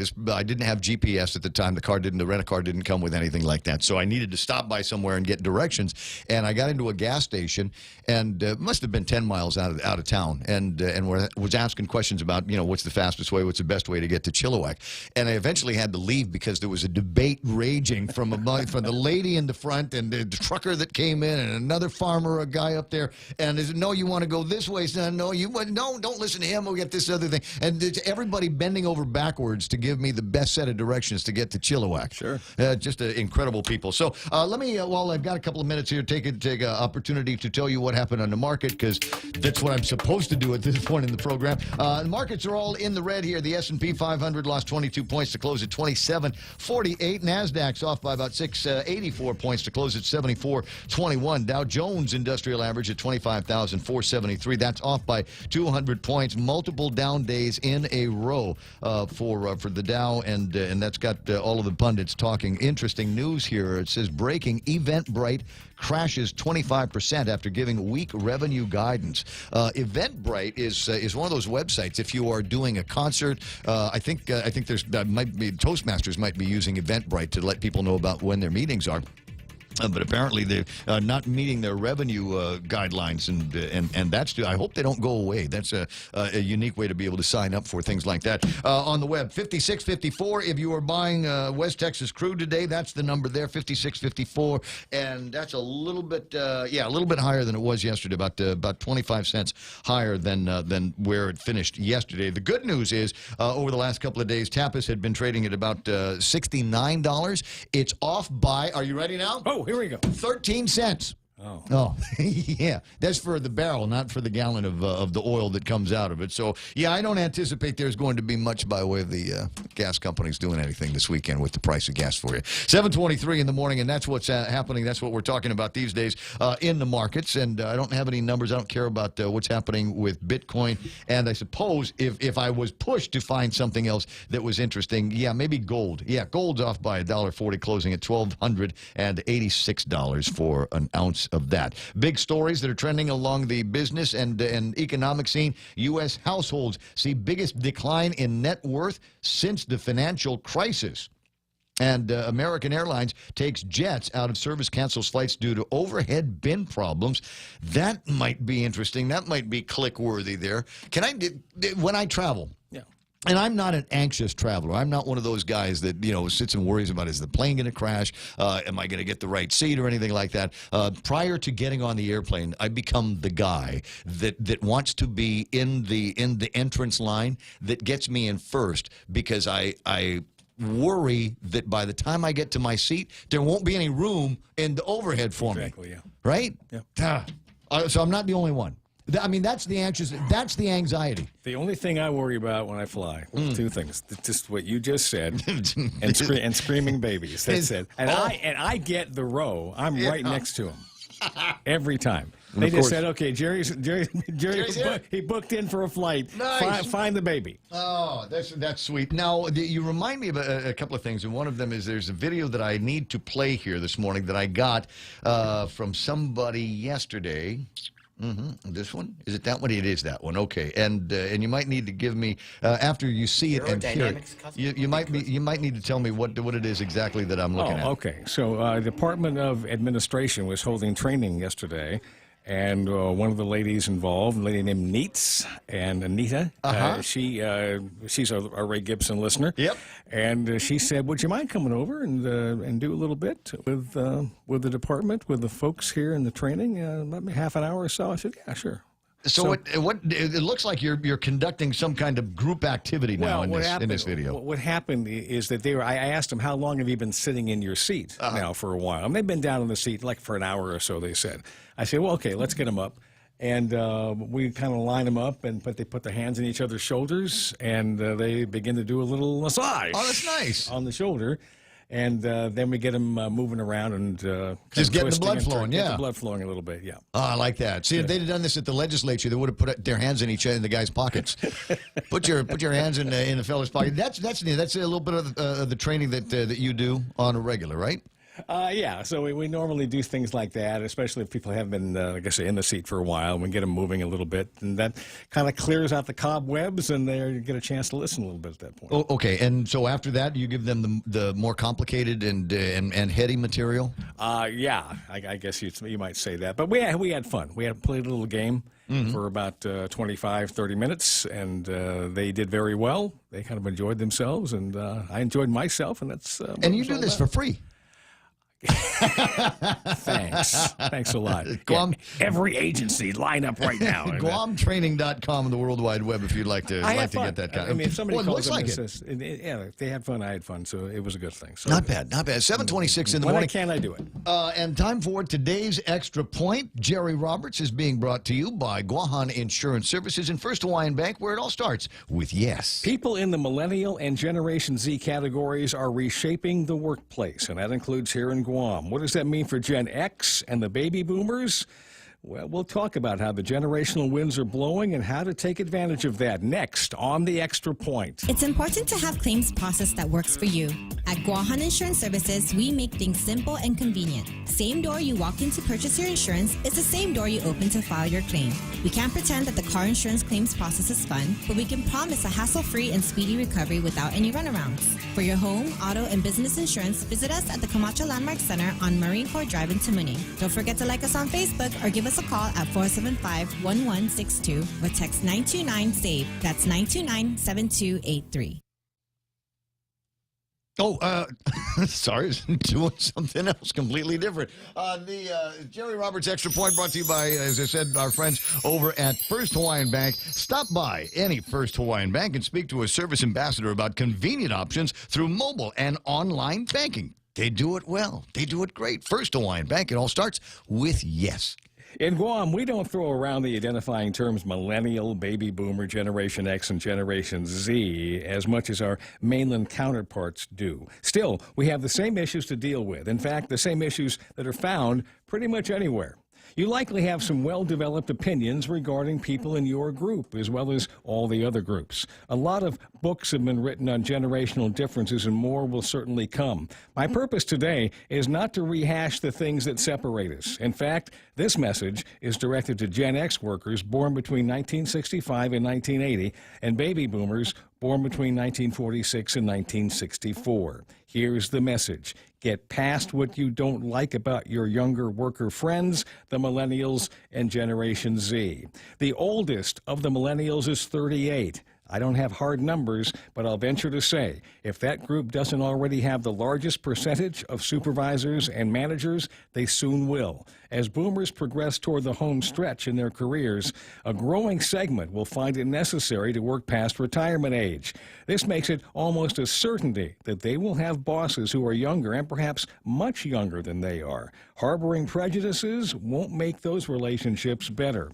It's the same for Gen X. While a healthy number of their members are in positions of authority now as managers, they will also have to face the reality that they too will one day see the millennials and Gen Z workers becoming the dominant forces in the workplace. Let's not mince words. In general, older folks don't like younger folks telling them what to do. Big surprise there, right? Don't remind me or don't mind me as I flip the coin to say that younger managers also aren't fond of older workers disrespecting them over age, less experience, and any negative perceptions they carry. If that's the only common ground we can stake out for now, so be it. To the boomers and Xers, we need to remember that previous generations didn't just make room for us, they helped us. Now it's our turn to step up and handle our part. We need to look past differences and find ways to connect. If you don't buy into that or doing that because it's the right thing to do, then do it for your own good, because you may have younger bosses for the rest of your time in the workforce. Develop stronger relationships, and if you want it, you'll have the opportunity to work longer. The Zs and millennials are driving change, and much of it will benefit older workers too. Part of that is greater skills development, flexible working conditions, and having greater interest in how their organization can better serve our community. All those are positives, and we can build on that. I hope you feel the same way. I have a selfish motive to help the younger generations of workers grow and prepare for leading in the years to come. Perhaps like you, I've got kids, grandkids, nephews, and nieces who will need that help in order to succeed. That success will take all of us working together. That's the Extra Point. Get out there and make something good happen today. For 93.3, The Ray Gibson Show, Guahan Insurance Services, and First Hawaiian Bank. I'm Jerry Roberts. Nice. Thanks, Jerry. At 7:31, and about the only thing I can add to that is you're right. There doesn't seem to be around here that much by way of this person is a millennial, this person is Gen X, this person is Gen Z or baby boomer or whatever. We just say they. Yeah, yeah. Well, I mean, they're causing the trouble anybody here. older than me is Manumko, and anybody younger than me is a punk. So that's kind of the way I kind of look at things. Oh, well, that's simplified. I like it. Keep it down to just a couple. It's me, and you get the ones that are older and the ones that are younger, and that, probably the way it works with most people, I think. A lot of people, yeah. It's 7:31 in the morning. That's Jerry Roberts in today's Extra Point. Time for headlines from the Guam Daily Post and Kevin Kerrigan. Half a day and good morning, Guam. In the headlines from the Guam Daily Post this morning, 2 former Port Authority of Guam employees fired back in December 2012 will have to wait a little longer on their appeals to get their jobs back at the port. Superior Court Judge Vern Perez Wednesday sending the cases of Francine Rocio and Leonora Leon Guerrero back to the Civil Service Commission for further review. They were among the 7 port employees served final notices of adverse action in connection with an allegedly false workers' compensation claim filed by former port marketing manager Bernadette Stern-Meno. Port Authority attorney Mike Phillips said that the court's decision means the Civil Service Commission has to go through the whole case all over again, but this time applying the proper standard of proof. Port Authority General Manager Rory Respicio, meanwhile, saying that as those cases go back through the Civil Service Commission for review once again, the Port Authority's own internal review of those terminations and adverse actions will continue as well. More than 6 years after he was charged in the death of his fiancée in a fatal vehicle crash, Afio Cox was sentenced to 7 years in prison yesterday. He was found guilty of vehicular homicide while intoxicated, among other charges. The crash occurred in November of 2012. It claimed the life of his fiancée, Maria Guevara. Cox was driving along Harmon Loop Road in the early morning hours when he lost control and struck a concrete pole. Cox had a blood alcohol content well above the legal limit. The delay in sentencing occurred because Cox appealed his conviction in the Supreme Court of Guam, which only recently affirmed that conviction. Superior Court Judge Michael Bordallo sentencing Jeremy Dean Isaac to 5 years in prison yesterday. However, 4 years were suspended, so he will spend only a year behind bars. Isaacs was convicted of burglary and theft of property in July of last year. He was found guilty of breaking a window to enter a home, left with watches, a guitar, and a number of other items. He was also found guilty of damaging the interior of the home. During his trial, police testified that fingerprints were left behind at the scene, and that led to Isaac's arrest. For these stories and more, log on to postguam.com or pick up a copy of today's Guam Daily Post. I got you. It's 7:34 in the morning, and there's an interesting story in the Daily Post about a fellow named Joseph Elibosang. And this, boy, you want to talk about a checkered history with the Guam Police Department, the criminal justice system, and up to and including the fact that he had been sentenced to in prison for defacing and stealing 34 brass panels from the War in the Pacific National Historical Park Monument once upon a time. That was a big case when it came through. One of the big cases that the FBI investigated and got a conviction on. But trouble with family violence in 2015, 2018, and on this morning's magistrate report, Joseph Elibosang was directed inside by the individual's son, Charity The victim, visibly distraught and shaking, and said she just wanted her husband, Elibosang, removed and was hesitant to speak with the police at first. Apparently, the guy grabbed the woman in front of the children, held a knife to her throat. So he's been charged with terrorizing family violence and interfering with reporting of family violence, because when she was trying to call it into the police department, the guy grabs the phone and threw it under the table where she couldn't get to it. This is one of the reasons why I get to think that maybe we need a 3 strikes rule around here with some guys. It's hopefully that they'll be able to find a way to get him in and keep him away from people, especially the vulnerable family members, for an awful long time. It's 7:35, and that's iConnect time. Go to the nearest iConnect and enjoy the great flavors they have for you in 2019. Internet flavor and mobile phone flavor, and even push-to-talk. The only guys that do it are iConnect. KFC has finally answered the world's most important question. What came first, the chicken or the egg? And the answer is both. Introducing KFC's KFC AM, their new Southern and local-inspired breakfast. AM-loaded platter with chicken fried rice, waffles, and Colonel's chicken congee. KFC also has your all-time favorites: AM chicken and egg wraps, Southern biscuit and sausage sandwich, and hash browns. So for finger-licking good mornings, AM will never be the same at KFC. KFC, it's finger-licking good. Traffic gizmo time at 7:36. Is there going to be some? Well, it's drive time on a Friday. My guess is yes, there is probably going to be some of that. Drive time on a payday Friday. Right? Not for us, and that's how I know it's for everybody else, is because I did not get paid this week, and that means that everybody else did. Hold on a second. Let me call up the gizmo that tells me what traffic is like on payday Fridays. Let me see here. Yep, southbound Marine Corps Drive. Things clear up and getting into Anderson Air Force Base, but southbound Marine Corps Drive, before you get to Dededo, starting to look a little bit ugly right now. Intersection of 1 and 3, because there's lots of cars backed up on 3 making their way to that intersection. We've got 8, 10, and 16. Looking all right for now, but that's going to busy up. 10 and 15, also a little bit busy here this morning. I'm looking at 4 and 10, busier than any of the other surrounding intersections. Once you get out of that, though, 4 is clear all the way into the downtown Agutnia area. You will see some backups over at the lights and into the turns in Agutnia before too much longer. Boy, imagine that if they go through with what they were talking about doing with the Agutnia buildup and bringing back hundreds of government of Guam employees into the central parts of Agutnia. Can you imagine what the traffic is going to look like then? And where will everybody park? That's a good question. I don't know if you heard Lasia yesterday. They were talking about they're going to find someplace and build a parking structure for everybody. And the money is where? Medicinal marijuana, no, recreational marijuana taxes will solve all of our problems. You got to pay for a new cell over at the dump? We'll have marijuana taxes pay for that. Yeah, we got to buy our new 911 system. Recreational marijuana taxes will pay for all of that. Let me just finish up this traffic report here. We'll mosey into some other stuff here. Getting into Big Navy shouldn't be a problem for you. That's right now, traffic at 7:38. On the point.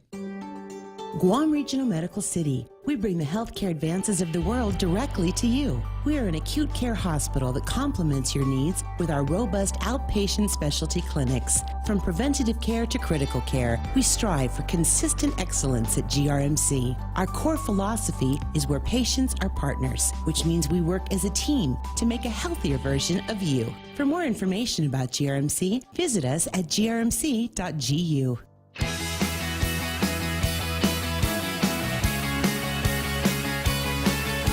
It's been a crazy morning, and I haven't been able to do all of the mentions on my Facebook Live family, but I got time now, so I see Katie Baltazar there. Evelyn Z. Campos is on, and I'm not sure if she's coming in, but I know that I've got some people from GTA later on to talk to me about the S10 and all the great flavors of the S10 that they've got for you at GTA. Who else am I looking at? Edita Camarillo, Jennifer Louise Dula, and I love saying her name, all 4 names: Chanel, Mariano, Borja, Salazar, are. Fisher Girl is out there listening. Lucas Perez, Carl Fukuda. I got Pat Oliva, Bobby Shringy, Tedo from the ranch, Chris from Big Abetta, Adonis Mendiola, and Francis Salas talking about this. Tedo asking, I wish the senators focused on more pressing problems like the opioid ice epidemic on Guam first before we start talking about the recreational marijuana. Rose Greeno, Melissa Akimoto, Mark Mendiola, thanks for lunch there yesterday.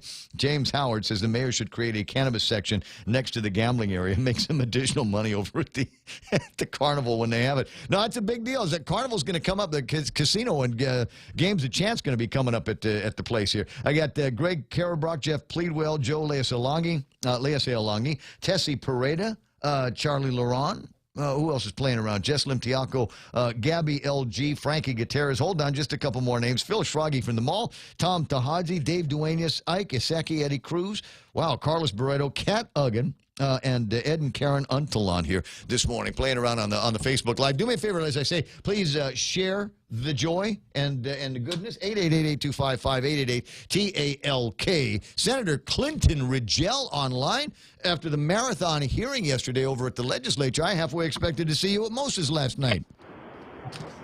Yeah, I probably could have used that, but I wasn't able to make it. So, yeah, it was a really long day yesterday, but I was happy. There was a decent turnout.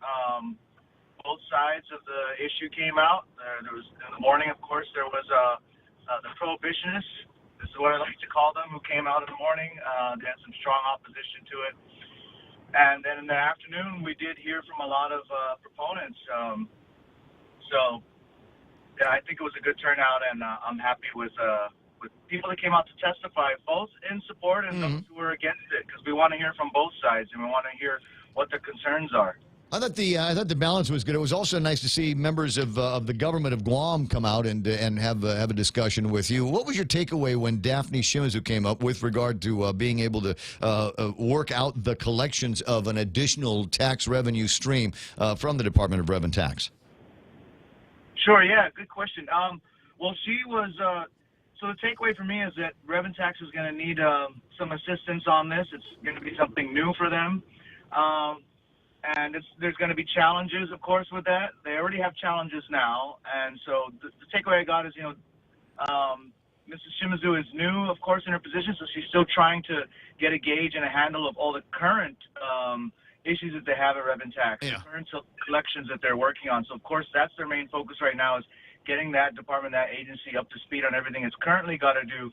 And so I'm sure that adding this is something that that they see as, it's going to be an added thing for them to do and for them to focus on a brand new thing that they were pretty frank with, that's something that they're not very well versed in. It's a brand new industry, that's why. It's a new thing that they'd be taxing. And so, but I don't think that should deter us. I mean, people talk about no one likes to raise taxes, so then we talk about, well, let's create a new revenue source. And that's precisely what this is. This is a new revenue source. So if people don't want to create new taxes and they don't want a new revenue source, then, what do we do?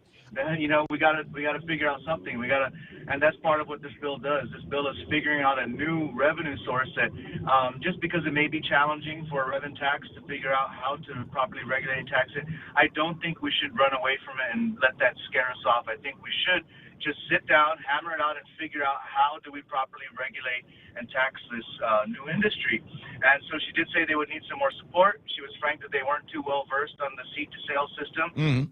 I think, this is something new for them, but I believe there are professionals out there that do know a lot about this. And in fact, I'm going to be meeting with some more of them and hopefully having them make some presentations to people in the government to sort of educate people in the government and various agencies and senators alike about some of the programs that are out there for seed-to-sale tracking. There's one guy in particular that I was hoping would show up. That would show up to the hearing? Sorry, Yes, to the hearing. Sorry, I had another call coming in. I was just... Yeah, well, a popular guy, I'm sure. On the subject, well, I mean, the truth of the matter is we could set something up and understand that it is an interim plan, work out the bugs, and then figure out what the best next steps are going to be in terms of being able to make the compliance oversight of the sales the same way that we oversee the sale of cigarettes and booze. Right, absolutely. That's what I'm saying. I mean, we do it for those two things. Nothing's perfect, but that shouldn't scare us from trying to do our best to do it, especially when it's something that can create new revenues for the island. I don't think we should be scared off by the fact that it's something new and that it's uncharted waters. Did you hear anything yesterday that you had not yet heard in this conversation? I can't remember the fellow's name. He was wearing a suit early in the morning, and he'd run for senator, and I'm drawing a blank now as I'm thinking about it, but I thought he had interesting testimony that pointed to a couple of things, one of which was we've got kind of an exclusive arrangement here on Guam because we're not going to be able to necessarily be able to bring in weed varieties from all kinds of different places and thus enriching other people as they ship in their product to Guam. We would be left, the growers here would be left to a virtual monopoly, if you will, on the customers that they'd be able to serve here, as well as the tourist customers that may be coming. Oh, yes, that's right. That was Will Parkinson. There you go. He did run for senator. Yeah, Will Parkinson ran for senator. And, he had really great testimony. He's well-versed on the subject and issue. In fact, when he was running, it was a part of his platform as well when he was running for senator. So, he had great testimony, and he brought up a great point that, because we wouldn't be able to import it, that would allow this to truly be a local market, truly a local business market. It wouldn't allow for the other, like you said, big companies in the States to just send all of their stuff in and we import it and then resell it here. Everything would truly be made on Guam. We'd have to grow the plants here. We'd have to make the products here on Guam and then sell the products here. So it's a great opportunity for local businesses, local entrepreneurs to start up and start truly a local industry. Clint, do you have a nose count from among the 14 people that you share the office with over there at the legislature? Do you have a nose count on who is definitely supporting, who is definitely prohibitionist, as you said, and who's on the fence? Not 100% of a nose count. So I don't want to. I mean, I can start here. There's 5 co-sponsors, so you'd say that would be 6. Mm-hmm. So counting me, that's 6 people sponsoring the bill. So that's a good start with 6 people. And then now I just got to get 2 more. There are a couple out there that are on the fence that I think I could hopefully get their support. And they're okay for hard no's. I would say I've been told 3 of them told me personally that they are a solid no, and I don't want to give their no away. Oh, we'll find out soon enough. So I mean, the next step is we go to committee, and hopefully the next time the Rules Committee meets, they find a way to get this out onto the floor of the legislature. Right. And then we'll see what happens. And as has been pointed out numerous times, up to and including a piece of testimony that was provided yesterday, and I think it was Tom Fisher who made the point for you that he is thankful of the support this would receive at Adelup if the legislature were to pass it. Yeah, absolutely. So I've got support from the governor has said, even on her campaign trail, she said that she would sign a bill. The legislature passed the bill legalizing adult-use cannabis, and she would sign it. So I'm confident that they'll support the measure, and I think that even bodes well for the implementation. That's what's even more important. If you have the administration signing it into law, then that means the administration backs it, and the administration will have a vested interest in actually implementing it and implementing it as best as possible. So that's something that I'm happy about. And yes, I was surprised and very pleased with Attorney Tom Fisher's testimony, that he's in full support of the measure. And there was a lot of other great testimony in the afternoon as well. Dr. Dombrowski, we all know him. He came out and had some great testimony. He focused on sort of the physical. Yeah, the least surprising. Yeah, the least surprising attendant at the hearing yesterday was Chris Dombrowski. I'm surprised he wasn't first in line. Absolutely. Well, he's been quiet as of late. I mean, he hasn't been too vocal on the issue. I remember because even in the news, I was trying to interview him a couple of times on the issue, and he didn't really want to be interviewed about it because I think, he didn't. I think maybe he was tired of being known as that guy, or perhaps maybe he's also gets pressured from other doctors who are opposed to it. Well, that might be just being a busy doctor in town, but he and I have always shared emails on the subject of medicinal and recreational marijuana. So his testimony wasn't surprising. What was surprising was that when Howard Hemsing actually pulled out some baggies that looked like might have had some marijuana in it. Yeah, he pulled out 2 bags that had a green leafy substance in it, and then, in Chamorro, he was basically saying that, who wants to buy it? Who's going to buy it? Yeah. This one's something like $50, this one's $100, so, yeah, I motioned to him to put it away, and I just kind of with my hands, I motioned him, put it away, and he did. He put it away inside his plastic bag that he had, and then he left without any incident. But, so a couple things. He was doing it to make a statement, of course. And the other thing, too, is even if it was, we have no way of knowing what was in the bags, actually. And even if it was cannabis, it's under an ounce, especially at the prices he was saying. He said like $50 and $100. The estimates for an ounce on the street right now, the street value of an ounce is estimated by law enforcement and other people, it's like $1,000 for an ounce. Well, what he was showing was much smaller amounts, and anything under an ounce by Guam law is already decriminalized. People don't realize anything under an ounce is only a fine. I think it's like $100 fine. That's it. There's no other criminal penalty to it. It's once you go over an ounce that the penalties start to get harsh. Well, I don't want to get all mixed up in the law of it, but is it possible that he could still have gotten pinched by a member of the law enforcement community for attempting to sell it? Yeah. I mean, even if it was tongue-in-cheek, was that not an attempted distribution? I don't think that's considered. I think the law says distribution has to be over an ounce. So actually, that's under an ounce. So that's. I don't have the code in front of me, and I'm kind of tongue-in-cheek on this one as well. But it does drive the point. In all of the testimony that I heard yesterday, I didn't see anything from the Guam Police Department. Are you aware whether they've turned in written testimony? They have not, but I'll follow up with them and see if they have any testimony they would like to submit. I'm also waiting for the Attorney General's office. They're looking at submitting some written testimony as well. I know that Attorney General Levin is off island right now, but I believe that they did indicate that we'll be submitting some written testimony. I'm going to reach out to the agencies who weren't able to make it. Public health, obviously. Testimony, yes, absolutely. I'm going to reach out to them and see if there's any testimony they can provide. Department of Agriculture did provide testimony on it in favor of it.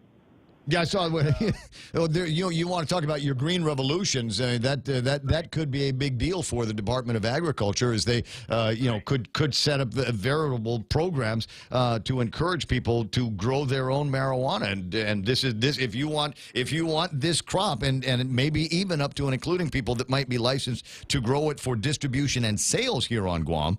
It seems to me it would be a good first stop to sit with the Department of Agriculture and find out what kind of soil is going to be best for it. Where it is that we've got to grow it. How are we going to protect it from the animals and people that will steal it in the middle of the night? Anyway, all kinds of great conversations. But it was certainly, there were a couple of interesting and entertaining moments. And I gotta tell you, I'm impressed with you being able to keep your cool with Zerzan calling you a liar and suggesting that your eyes were red and you were stoned. Is that what he said? Yes, that's what he said. So he started getting irate and upset with me because I was offering some data and studies, and I was commenting on the studies that he was taking studies and cherry-picking certain parts of the study, and I read the exact study he was referencing. When I was basically explaining those studies and offering other studies as well, he just became irate and started calling me a liar and saying that, that I'm stoned, and which was absolutely false and uncalled for. There was no reason for him to lose his cool like that and start accusing me of something that was absolutely false.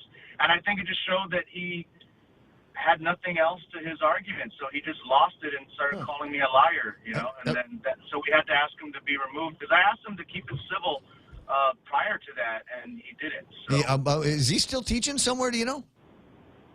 I don't know. I sure hope he doesn't yell at his students like that. 7:55. Clint, comments from online listeners and viewers this morning. Carl Fukuda says, great job, Senator Clint Rigel. Tedo says, Fatmata, senators, wake up. The opioid ice epidemic on our island is a very serious problem. I wish they would make this the #1 priority. We've lost 2 generations of our people. We are becoming the Fresno of our region. And he's right. Ice is a major, major problem here on Guam, and there needs to be a lot of attention put on that. And so maybe as we move past this recreational marijuana thing, you and your background in the news, you've read all the magistrate reports. You know just what a scourge ice is. There's got to be something that we can do. Yeah, well, that's the thing. I hope that revenues we generate from this can go towards law enforcement, can go towards programs that help prevent substance abuse prevention and substance abuse treatment. And those are the things I'm hoping to be able to do with revenues that we generate from this if we can get this passed. 7:55. Listen, I know you're busy, so I'm going to let you run. Next round's on me, bro. Thanks, Ray. Thank you. I appreciate it. All right, Clint Rigel, Senator Clint Rigel with me this morning, and his thoughts on the day after, the long day over at the legislature, and we anticipate that there's going to be perhaps some contentious discussions that will take place over at the legislature today because they're looking at Bill number 29. Bill 29 is a measure that would provide for the mayors and among the Mayor's Council to be able to determine the best way to handle games of chance. And in my mind, you know what was a good idea? Just get something out there that is what Uncle Robert refers to as a moving vehicle. And once we've got a moving vehicle on the question of gaming and gambling at the carnival, then maybe we can do what I consider to be the most sensible move in the world is just repeal a piece of legislation that was cause for the elimination of the casino gaming and the games of chance at the carnival, and then start the process all over again. Just repeal the old one and go back to the way it was before. Let's have a couple of successful carnivals and then move on here. 7:56 and change. As I said, some interesting people showed up at the legislature yesterday to make their testimony. Let's see if I can play 1 or 2 of these for you in case you missed it. One of the guys that I thought was pretty interesting over at the legislature was none other than Troy Torres, who has been, if you ask me, all over the media lately. Have you caught him? And his program, none of which I can play on the air because cousin Troy is he got the blue streak from that side of the family, did he not? At any rate, this is what it sounded like when he was at the legislature yesterday. Where the government shouldn't be involved. There's something called the Mandania Drug Task Force. The Mandania Drug Task Force, I know for a fact, is filled with police officers who have corrupted the system and have used the power of the police and the color of the law to infringe on the civil rights and commit crimes against ordinary citizens on this island who were just going about their business, doing their own thing in their private lives. They've stolen their money, their drugs, their cars. They've brought them before the justice system to face penalties and to be humiliated in front of the public. And they violated their constitution on civil rights again and again and again. And I would really prefer if the police department and the Mandania Drug Task Force was brought before the legislature to answer for these allegations in an oversight hearing. But I digress. I know that's a different subject, but it is related to the subject at hand. And I'm just going to be quick and efficient here and say that that's all I know. And you can ask me any questions or whatever. I'll tell you about my whole personal life if you want.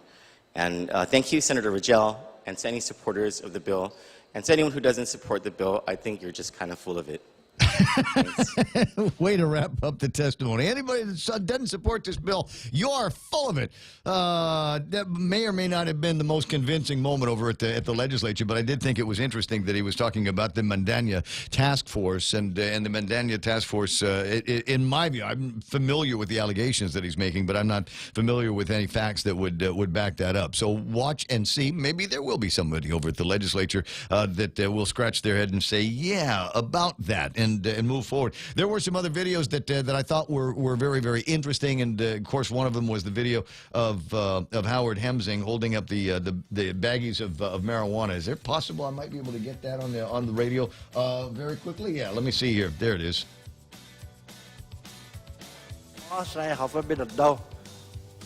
Gagawin $50 bag, gagawin $100 bag. How's it malago, Mamon? Who wants it? Anybody back here? Interesting stuff there, and as I said, there was some again, interesting how it brought out a variety of people on both sides of the argument, and there were a couple of those colorful, almost carnival moments that took place at the legislature yesterday. It's 8 o'clock in the morning. KUSG Hagana. Fox News Live is going to be coming up here in just mere seconds. On the other side, Kevin Kerrigan with the look at the news, and after that, Blake and Mike and I are going to pretend to talk about sports. It's the highlight of the morning show here on KUSG Hagana.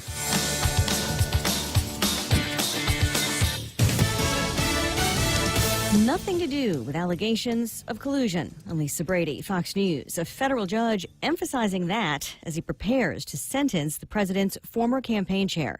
Fox's John Decker is live at the White House. Paul Manafort could face a sentence of 19 to 24 years in prison, along with millions of dollars in fines, if U.S. District Court Judge T.S. Ellis III follows sentencing guidelines. Defense lawyers have asked for leniency, citing Manafort's age, health problems, and lack of a criminal record. A jury last year found Manafort guilty on 8 counts, including tax fraud and bank fraud, but those guilty verdicts pertain to consulting work Manafort did in Ukraine years before he began working for the Trump campaign.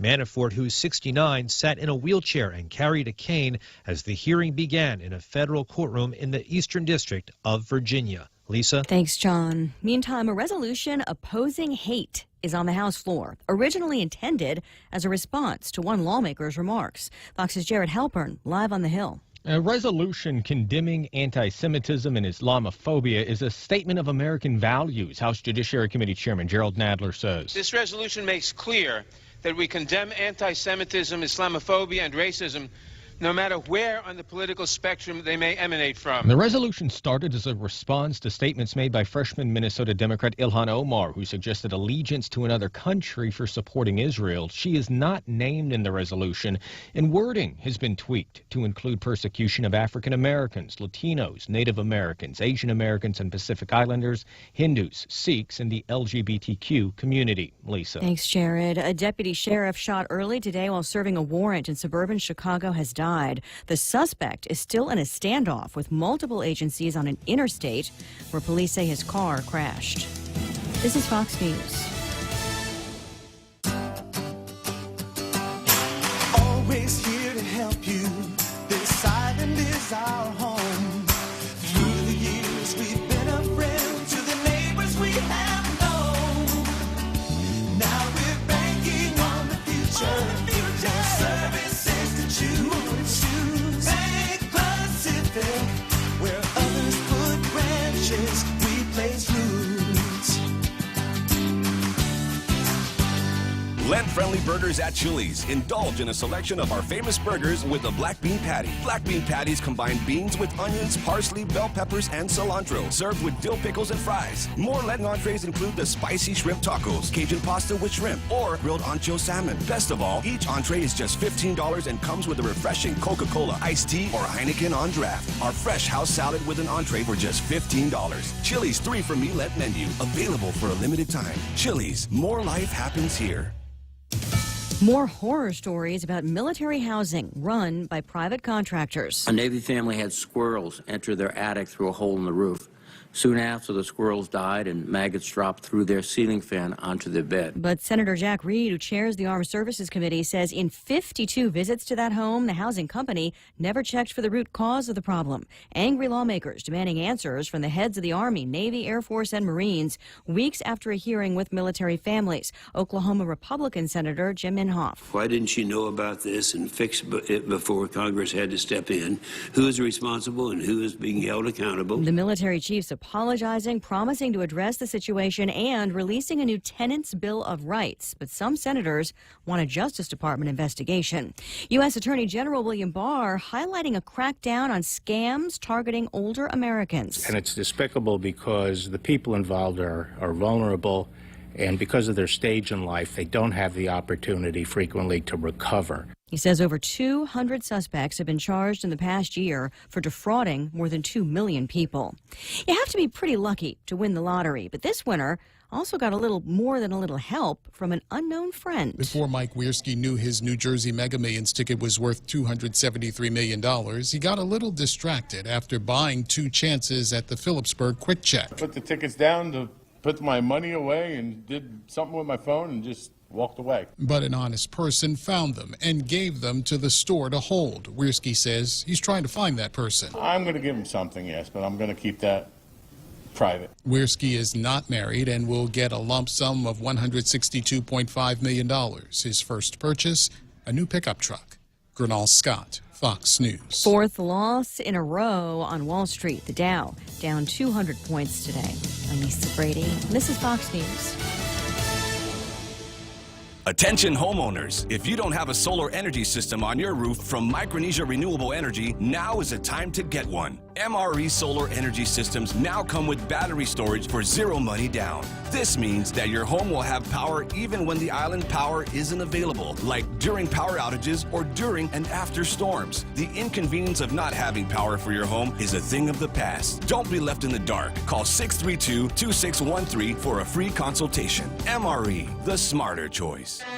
Here at APL, our core values give the company its heart and soul. Whether it's connecting your business with our global network through our newly enhanced service or investing our efforts into giving back to the community, APL is committed to serving you. We humbly honor the opportunity to find innovative solutions for you and your business. To learn more about our enhanced service, call 588-4651 or visit www.apl.com/Guam for more details. Security Title is honored to join in sponsoring Ray Gibson on The Point. Half a day. I'm Mark Benventi of Santa Rita, and this is where I start my day, listening to the voice of our community and sharing thoughts and issues that affect us all. It all boils down to our people, our land. Protei Igumamo. Protect your home. When purchasing or refinancing your home, remember to call the professionals at Security Title, just like you call Ray Gibson in the morning.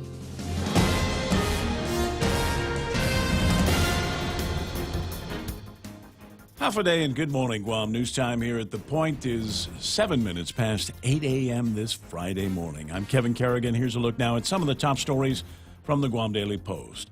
Chief Judge Frances Tadeko Gatewood declared yesterday that it was her intention to end the receivership on April 30th, but she said she doesn't yet feel comfortable with the financing issues.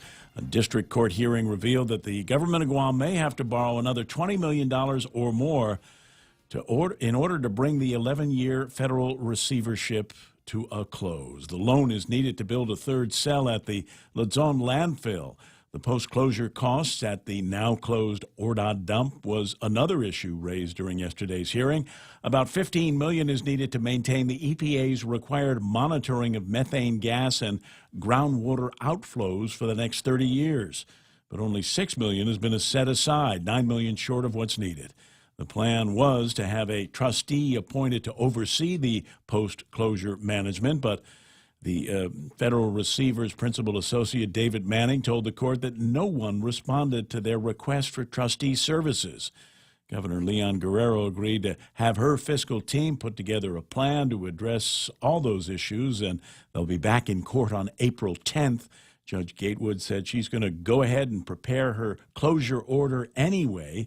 And if she approves the governor's fiscal plan, she will then end the receivership at the end of next month. A spirited debate yesterday at the legislature during a full day of testimony on a bill that would legalize the recreational use of marijuana on Guam. Senator Clint Rigel introduced Bill 32, saying the aim is to create a new industry and new jobs and spur new revenues for Gov Guam. Chelsea Munya-Breck, Department of Agriculture Director, supports the legislation. She said the bill is refreshingly uncomplicated and it could provide a substantial boost to Guam's economy.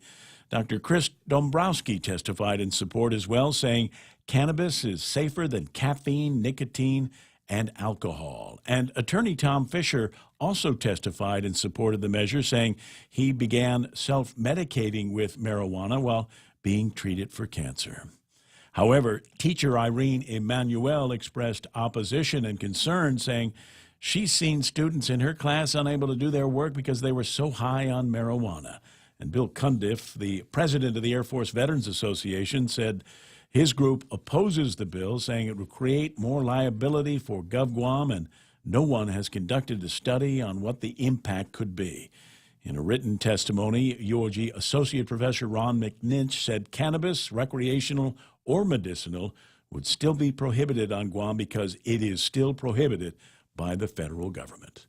We'll have more news after this. The GCC Votech Class of 79 is back. Join them on April 27th at the Onward Beach Hotel for a night of dinner, dancing, skits, and reminiscing. It's been 40 years since graduation, so take advantage of this once-in-a-lifetime chance to relive the memories. There's also a memorial mass on Friday, the 25th, at the Santa Teresita Church. Be there at 5:30 for candle placement in honor of classmates who've gone before.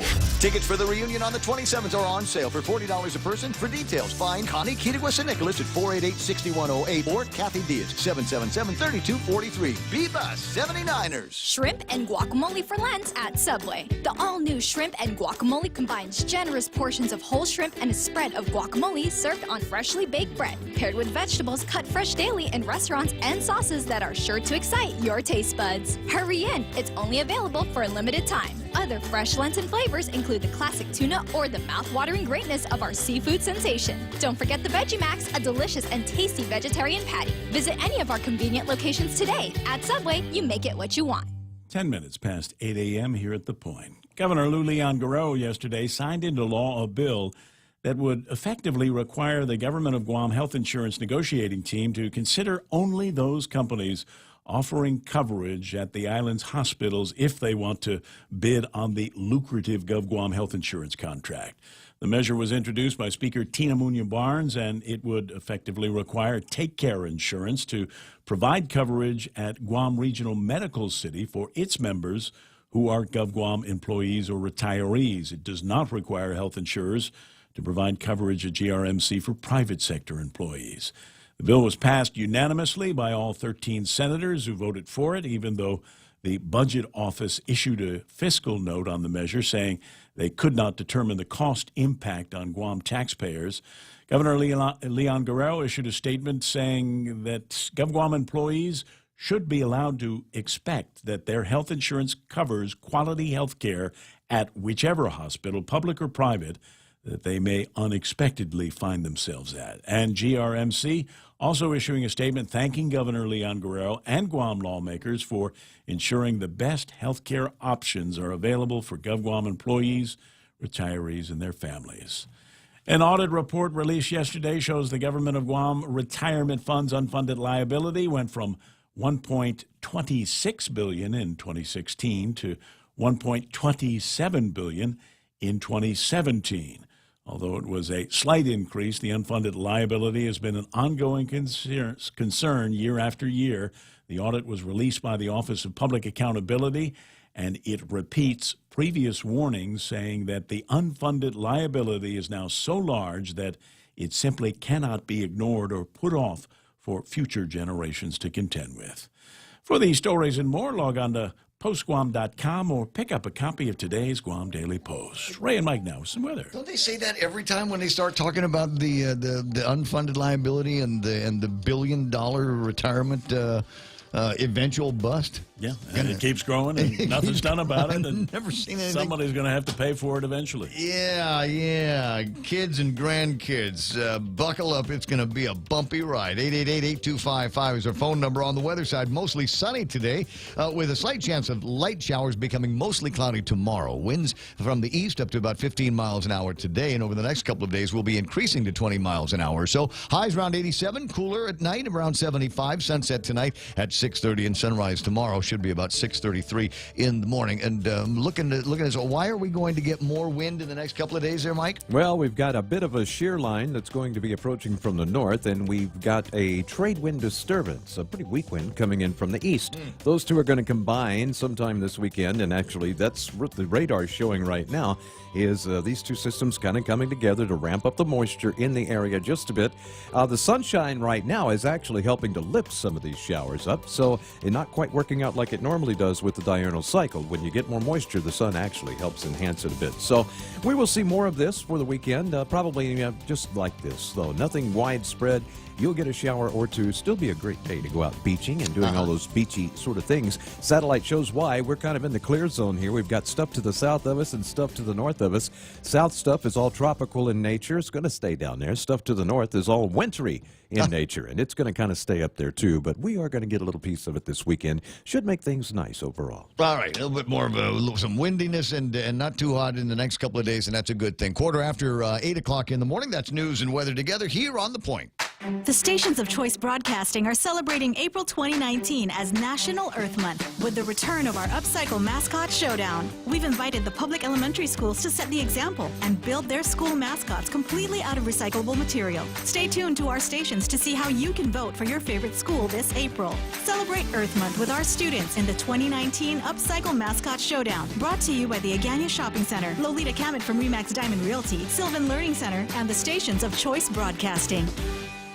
Oh, I got a lot to tell you about. Don't want to say thank all of the sponsors of the Ray Gibson Show. In particular, you got guys like Ron and Kim over at Security Title. And if you need confidentiality in your transaction, they're the people that keep that secret for you. APL American President Lines is shipping the future. Micronesia Renewable Energy. You know, there's never been a better time to go solar. Yeah, I see that. And another pretty picture from my friends over at King's and some great seafood that they whipped up for Lent. So if you're Catholic and today is one of those days we're not eating meat, you know what?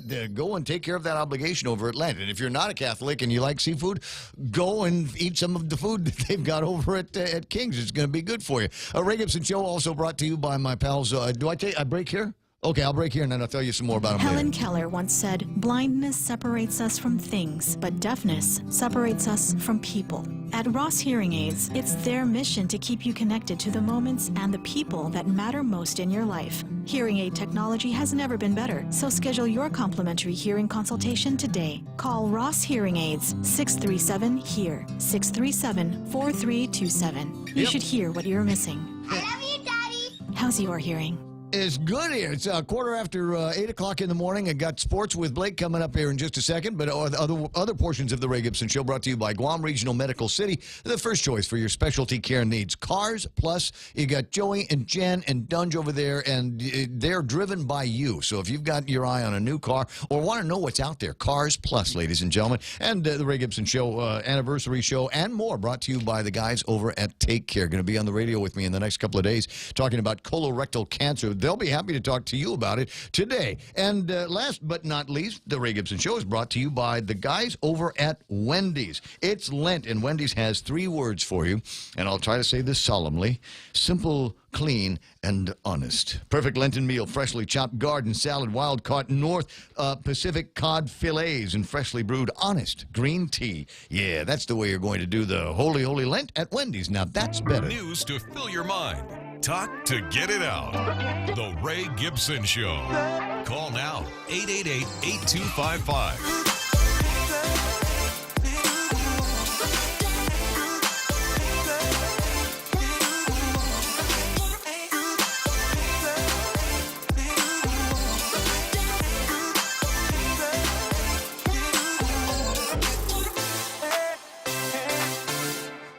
Just a bunch of happening people here as we make our way into Friday. TGIF, as a matter of fact. Thank God it's Friday, and there's all kinds of stuff going on in the next couple of days, and all kinds of stuff going on between now and the end of March. We got that the football player guy from the Dallas Cowboys in town. Jalen Ramsey. Now, is he coming by for an interview yet this morning? Is he going to bring us some free food? Food? What? I don't think he has food. The KFC guys were here this week. They brought food. They did bring food. That was good. I'm just putting the word out. Stuff. So, Marianne Pasqua from USO, if you're listening, and the guys up awake this morning and wanting to run around and do some media, no problem. Just stop by someplace and hit bring us some up, chow. Marianne. Yeah. Bring some chow. Yeah, just bring some, and bring Jalen Ramsey. Yeah, to the radio station. And now there's down the road. There's going to be another thing, and I saw this big ad for it. And looked at it, and it's an Ovation production, and Ovation Productions a big show producers in the Philippines, and they're bringing somebody out called Vice Ganda. Vice, is it Ganda or Ganda? Well, I mean Ganda. You say somebody is Maganda, yeah, but that's very beautiful. They call him just Vice Ganda. Vice Ganda. Yeah, they call him that. Yes. Okay. Yes. Really? It's a him. Yep. He's been here before. How did I miss that? He's been here, I mean, I want to say 2011, 12, somewhere around there. Yeah, apparently coming back. Yeah. All hail to the queen of hit it! Box office superstar, reyna sa TV and concert scene. Sold out ang concert na ito. She's the queen who will rule your night. Vice Ganda, ang fantastic concert ng Baklang Tune. Get your tickets now. Yeah, proof that Filipinos are easily amused. Yeah, but it sounds like it's going to be a fun show, so why not? A lot of clothes changes and a bunch of different numbers are going to be dancing to. You know, the fact of the matter, Vice Ganda is actually a really cool story of success. Just kind of a small-town guy, worked his way up through some contacts, got on TV, made the best out of that, some singing contests, although he doesn't sing really that well. Just turned out to be a really, really... You know, a bold performer. Yeah, a good entertainer, and has just kind of done some movies now and some other things. So, you know, I mean, haters are going to hate. I don't particularly like him myself, but, you know, you got to give him credit. He's a success. I'm a fan of a good show. It doesn't matter. It just as long as it's visually exciting. And something that the other thing I like about going to shows in general, like this, though, is the reaction from people around me. You know, because there's a real community sense, and those kinds of things are crazy fun. 20 after 8 o'clock in the morning, time for Sports with Blake.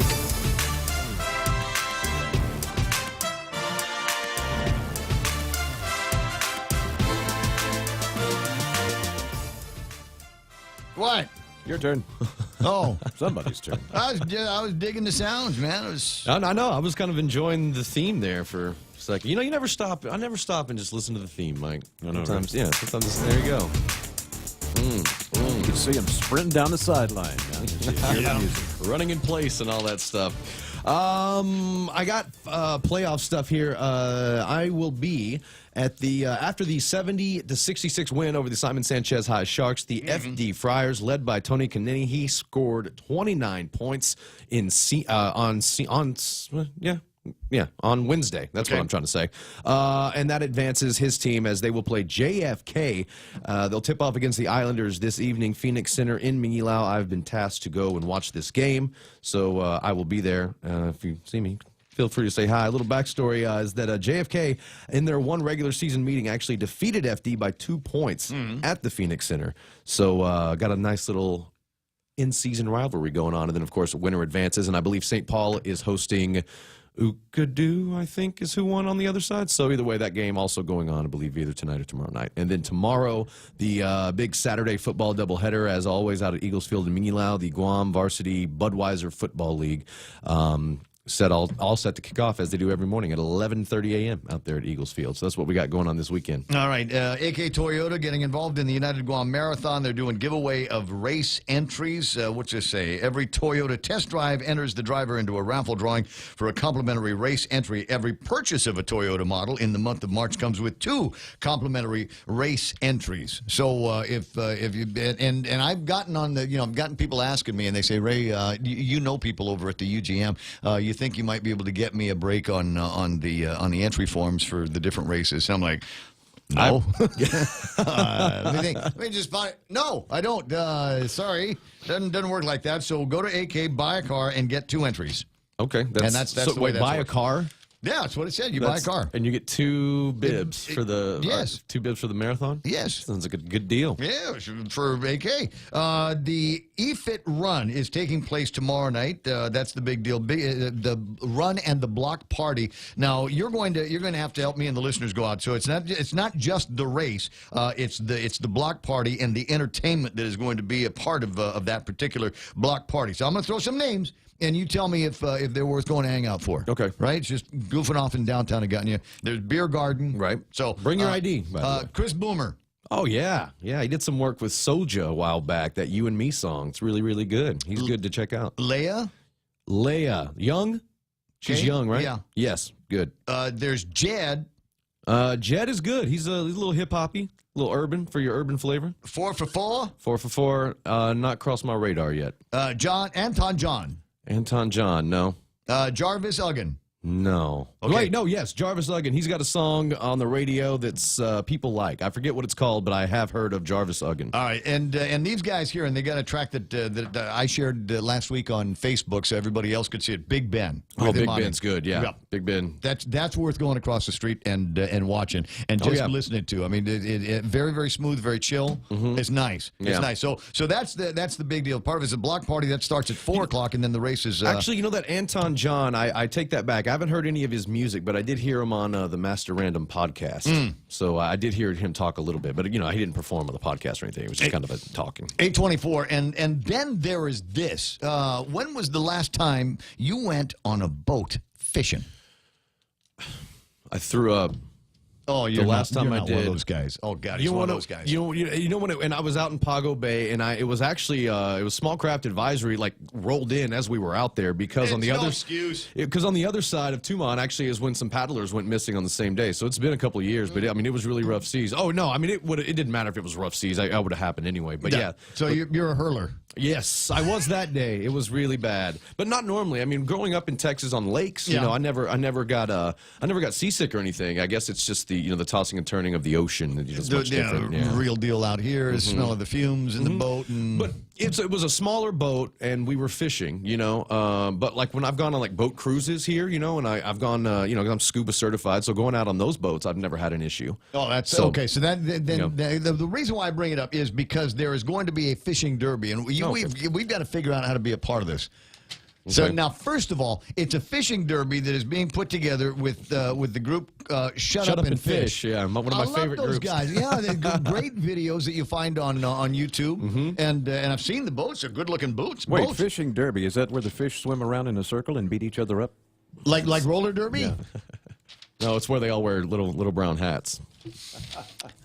Mahi and Wahoo Shootout one-day tournament. It's going to be taking place on March the 23rd. There's going to be prizes in first, second, and third place for each category. And Hitman's Bait and Tackle, I guess, or where you sign up, or online at shutupandfishguam.com. It'll cost you $100 to get in, but that just to me sounds like a great day. Oh yeah, and I told you a couple of times about the fishing that I did with my brother and his buddy on the boat. We went out and we came back in. The reason why we came back in was because we were tired of fishing already. We were just tired of reeling it in. Every time you put the hook in the water, something came up on it. We caught a couple of bonitas that day. Caught a whole bunch of wahoo and one or two mahi as well. It's so much fun. We get back to Boat Basin and the skipper's going, okay, well you guys can take all the fish you want. I'm like, I don't have any place to put it. My brother's like, my freezer's full too. So good day for the Fisherman's Co-op because that's where all of that fish ended up going. I'm also seeing this on there because they have a really excellent Instagram, and I'm also seeing that they are welcoming jet ski fishing. So if you got a jet ski and you're a jet ski fisherman, it is a go in this tournament. So okay, so that was another conversation that we got into, right? Yeah. So they're very, very interesting rigs that they've got. But I'm told about a guy that hauled in a marlin on. That's the thing about a jet ski. You don't want the fish, I guess, to be too big, right? Because I want to say it was like one of these canoes. Oh, like a kayak, like one of those kayaks, one of those kayaks that people take out. So this is another thing that we've got to figure out how to get lined up with is how do we get ourselves. Now it's not like the kayaks apparently that they rent to the tourists in Tuman. Right? It's apparently like one of these things that is state-of-the-art, Kevlar, carbon fiber, and it's got GPS and radar and fish finders and sonar and all of that kind of stuff kind of built into them. And apparently there's no cheap ones either. I mean, they're like this, they start at like the price of a BMW. So for a little kayak boat in the water. Yeah, but you can catch marlin with it. Oh, yeah. Actually, it seems it's kind of one of these. It's kind of what you're... I guess. Yeah. And that's a big mahi. That might be it. That's a big mahi that guy's got. But yeah, that's looks like that's Jimmy there. But yeah. So the call is going out the next time, and I'll tell you this because it's also a matter of fact. First of all, I will show up anywhere, anytime to go fishing. I love the concept. I'm not real good for going very far out or going out long because I get bored easy. Oh, I'll just sit there and especially if we're not catching a lot, I'll get bored really easy. And after I'm done fiddling with my GoPro and and drinking a couple of beers, I'm like, okay, let's go. Let's go. Let's get back to shore and do all of whatever it is else that I can do today. So it's got to be kind of one of those in-out excursions. Well, if you're on a kayak too out there, and I know these guys are, they're real into it, they're real hardcore. But kayak, if you're reeling in a mahi and just a shark decides to take it from you, I mean, like that. Those kayaks, are they shark proof? I'm bringing a gun. That's what I'm I saying. will shoot that shark. Are they, I mean, if you're out there on a jet ski, you can, you can haul away or whatever. But I mean, a kayak, that's I mean. Ugh.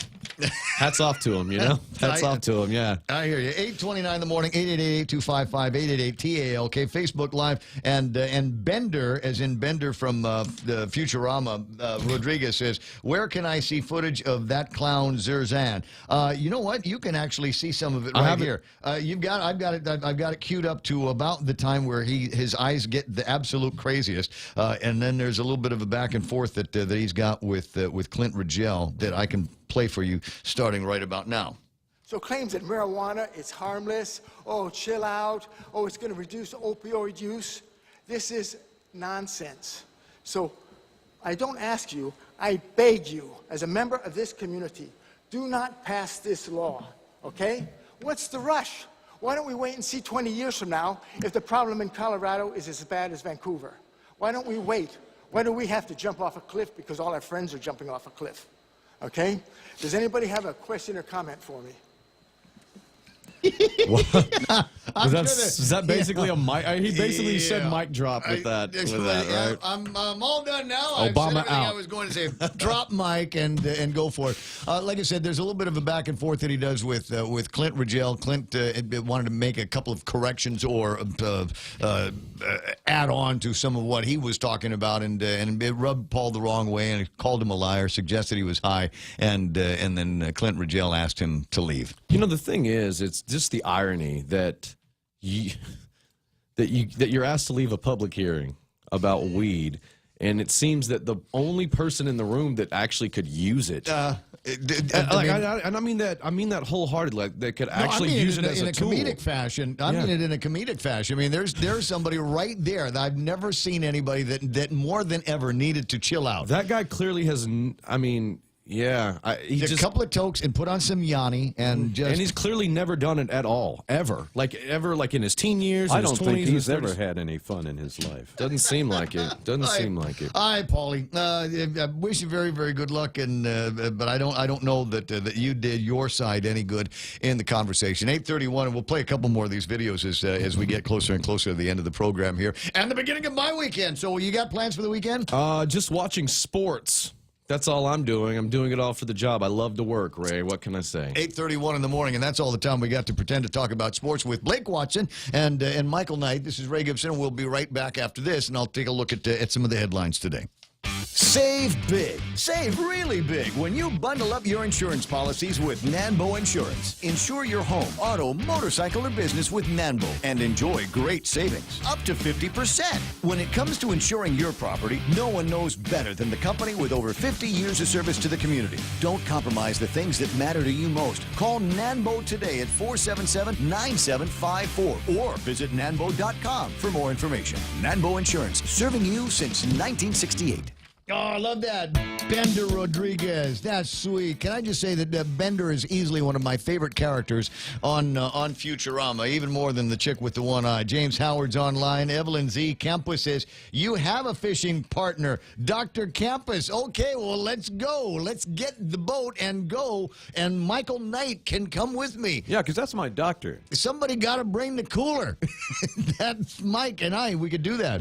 But you know what I'll do? I'll get there, and then it'll be, oh, that's my doctor. Let me ask him some questions. He was cool. Yeah, we didn't spend a lot of time, talking about, doctory stuff when we were out. It was hours and hours, and frankly, he was more voluntary about what was interesting in the medical community in general, but the medical community in Guam in particular. But don't worry, he didn't tell any secrets. There, Rita Marie and Rudy Magallanes is there. Diana Rose watching all the way in Washington State. Ron and Cindy De La Rosa, partner Richard Yu, Keith Dixon, Richard Clark's online. Phil Schrage, as I said. Tess LeGuatnia, I see Joe P. San Nicholas, Dave Torrey. And Dave, the question is, when are you coming back? There was no coaching last night over at the place. It was just it was me and the girls, and they swore up and down that they did the prescribed workout last night. I fudged it. I got to the yesterday was I'm training for the marathon, right? So I had to do these 800-meter repeats, 8 of them. So that's a lap around the Paseo as fast as you can. 8 times, and it's a pain. And then at the end of it, he is supposed to do like a mile cool down run. And my answer to that is, you're out of your mind. No, I don't think. But I didn't want to, because Dave's my coach, right? I didn't want to completely disappoint him. So what I did was I ran just a half mile for the cool down. Oh, I figured you did the 50-meter walk to the car to get the beer. Yeah, well, I wanted the other half mile was going to be walking to Moses. That was the other plan. 8:34 in the morning. Xavier at the lake says, "What's the difference if it's legal or not? People of all ages will still do it. Might as well make some kind of tax revenue to assist the government." But the question is, and I don't know to what degree it has been answered, is what's the link between this legislation and somebody being able to open up a business and have a business license from the Department of Revenue and Taxation and have a means and a mechanism to be able to show how much money they're making and to pay the taxes on that dough. That's the kind of the question that a lot of people are asking. And as much as has been said about Bill 30. No, sorry, not 30.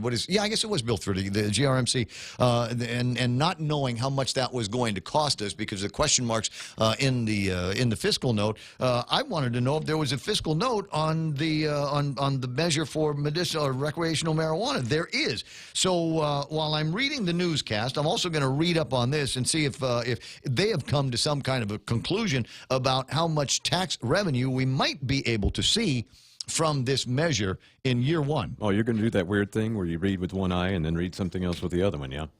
That's going to look funny on camera. I have Marty Feldman eyes. That's right. You remember the song? I do. It's just right to my head. Yeah, I'm that good. Just like that. 8:35 in the morning and time for headlines from the Guam Daily Post. 2 former Port Authority of Guam employees fired back in 2012 will have to wait a little bit longer on their appeals to get their jobs back. Superior Court Judge Vern Perez Wednesday sent the cases of Francine Rocio and Lenora Leon Guerrero back to Civil Service Commission for further review. There were among the 7 port employees served final notices of adverse action in connection with an alleged false workers' compensation claim filed by former port marketing manager Bernadette Stern-Meno. Port Authority Port Attorney Mike Phillips said the court's decision means the Civil Service Commission has to go through the whole case again, but this time applying the proper standard of proof. Port Authority General Manager Rory Respicio said as those cases go through and the CSC review again, the Port Authority Internal Review of Terminations and Adverse Actions will continue their work. More than 6 years after he was charged in the death of his fiancée in a fatal vehicle crash, Afio Cox was sentenced to 7 years in prison yesterday. He was found guilty of vehicular homicide while intoxicated, among other charges. The crash occurred in November of 2012. It claimed the life of his fiancée, Maria Guevara. Cox was driving along Harmon Loop Road in the early morning hours when he lost control and struck a concrete pole. He had a blood alcohol content well above the legal limit. The delay in sentencing occurred because Cox appealed his conviction in the Supreme Court of Guam, which only recently affirmed his guilty conviction. Superior Court Judge Mike Berdalio sentenced Jeremy Dean Isaac to 5 years in prison yesterday. 4 years were suspended, so he'll spend only a year behind bars. Isaac was convicted of burglary and theft of property in July of last year, found guilty of breaking a window to enter a home and left with watches, guitars, and a number of other items. He was also found guilty of damaging the inside of the house. During his trial, police testified that fingerprints were left behind at the scene, which led to his arrest. For these stories and more, log on to postguam.com or grab a copy of today's Guam Daily Post. iConnect time is 8:37. Swing by an iConnect on your way to get that Guam Daily Post and learn about the great plans that they've got for 2019. Push-to-talk internet and mobile phones, they got them at iConnect. Okay, I think it's coming up soon. Yeah, we're on Route 1 and near the airport intersection, right? There, see it? What's the keyword? Look for the keyword. Check out the Vantage digital billboard and reap the rewards. Catch the keyword on the screen and get a free Americano or tea with menu purchase when you mention the keyword at your next visit to the Hive. Conditions may apply. Did you see it? You got it. I got it. You just focus on driving. Take advantage today and take a look at Vantage Advertising's digital billboard located on Route 1 at the airport intersection. Shrimp and guacamole for Lent at Subway. Generous portions of whole shrimp and a spread of guac. Hurry in, available for a limited time at Subway. Make it what you want. It's important to have claims process that works for you. At Guahan Insurance Services, we make things simple and convenient. Same door you walk in to purchase your insurance is the same door you open to file your claim. We can't pretend that the car insurance claims process is fun, but we can promise a hassle-free and speedy recovery without any runarounds.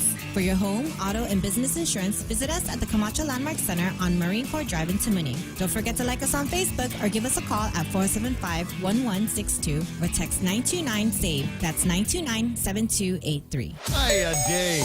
What's going on out there? I got backups over on 8, 10, and 16, but on Route 8 headed toward the intersection. Look for a lot of traffic moving from there. Also, Marine Corps Drive southbound as you pass the airport in the Northgate area. Did you hear the reference to Northgate? Doesn't happen very often. At any rate, so from about Northgate south to the 76 Circle K next to the UIU building, you're going to see a line of traffic. Must be something going on out there. There's an accident. Let me know about it. Send me pictures. 988-5...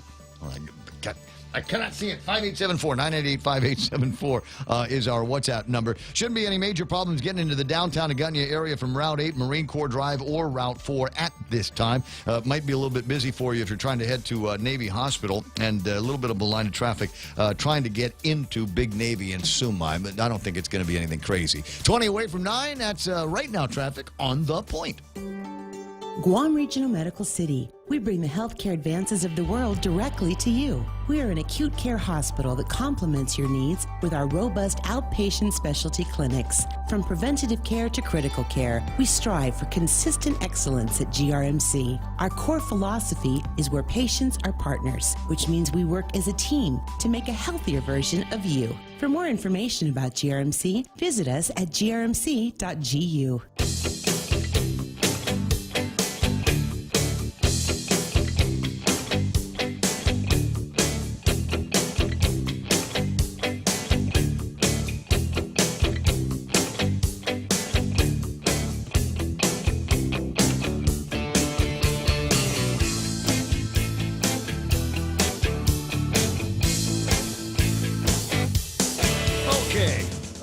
Let's see here. Hi, Marilyn. Nice to see you online this morning. DRT provided the following preliminary revenue estimates to the general fund based on a 15% excise tax on cannabis cultivation facilities. So I think this is as close as I'm going to get to a fiscal note on the recreational marijuana conversation. And this is interesting. Based on numbers that they got from the Guam Drug Threat Assessment from 2003, I wonder if there's any new information. Department of Justice's National Drug Intelligence Center. Anyway, well, based on obviously stale data, they estimate that there would be 5,000 local users of this recreational marijuana, about 2,500 tourists who would consume about $3 million worth of this marijuana, and that's per month. $3 million in sales, gross sales per month on recreational marijuana. That turns into $36 million over the course of the year. And if we're taxing it at 15%, that would be $5.4 million in additional revenue to the government of Guam. Plus, other deposits that go into the Cannabis Control Fund would include application fees and licensing for a number of gift shops and clubs, which would bring in about another $175,000 into the process. And then maybe some fines that they might be able to net for another $82,500. So possible that the government of Guam could see an increase of about let's call it $6 million in this Cannabis Control Fund. from which they'd be able to do, I don't know, about $6 million worth of stuff. But again, it's based on 5,000 local users and about 2,500 tourist users per month. Huh. We'd need to do some marketing, I think. There'd need to be some marketing. We'd probably have to get in the schools and tell the kids about marijuana and everything. I'm kidding. I'm kidding. It's all right. Don't freak out. Don't make your head explode. But think about that. 5,000 is what they're talking about in terms of local consumption. Does that sound about right to you? Yeah, you think that number's low. You think that number's low. You double it? You want to double the number? You want to triple it? Wait until it's legal. What's going to happen to those numbers when it's legal? Bro, I got 5,000 people in my neighborhood. That are all smoking at the same time, right? It smells nice. nice. And 2,500 tourists per month? That may be about right. I would think that's going to be probably after about the first year of implementation. Then you'll start generating that kind of tourism. When the word gets out. Right. Yeah, when the word gets out that you can go to Guam, and if you're Japanese, it's 3.5 hours on an airplane away from getting your eyes nice and red. Yeah, the problem with Japan is that it's actually illegal for them to come over here and smoke it. They can get in trouble for it. But, I mean, it's not like they're testing them at the airport or something. But, you know, if they go back home and then their employer suddenly decides, oh, let's take a test, and you come positive, they can face some serious, serious repercussions. We're just going to have to grow the kind of marijuana that won't show up in the test. Yeah. Ismail's doing some math. He says, I see it as possibly 20,000 local users spending about $300 a month on dope, to the tune of about $6 million a month. That's $72 million a year. Now do the multiplier against that at 15%. And so what's that going to come up to? It's going to come up to about the same. There's about $10.8 million. Yeah, but keep in mind that when this law gets implemented and the supply increases, the price is going to drop to a much lower level than what it is now, something more akin to what you can get it on the mainland, where there, I want to say an ounce is probably about $70 or $80. So these revenue, if they're basing that on the price of marijuana currently under the black market, no, those figures need to be cut down by about a third because the price is going to fall. The number sounds low already. Cost for a half ounce is $400 based on this estimate. Well, that may be close because the estimates I hear, an ounce $800 to $1,000, like Clint was saying. So if we're doing about between $800 to $1,000 now, as you're pointing out, supply and demand. Everybody's and number one, if you got people that are growing it on their own, just because they want to be able to grow marijuana in the house, so they might not be contributing to these gross sales numbers. No, but what they most likely will, and the people that actually will, are the people that are involved in the black market now. They will go and then get their permissions. They will start to continue to produce it, but they're going to have to drop their prices because this stuff is just going to flood the market. They're talking about possibly 25.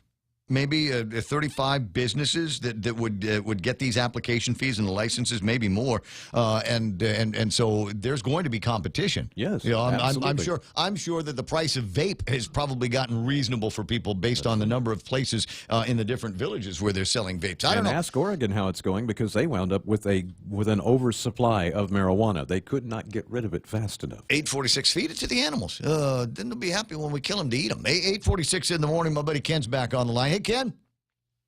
You know where the contented cows come from. That's right. The contented cows make the happiest milk. And would that not, just think about that for a second. Would that not be, if we got into a situation where we were just overload, we just got way more marijuana than we need, is that something that we could say, you know what, we're going to feed that to the pigs, and then we'd have cannabis pigs floating around.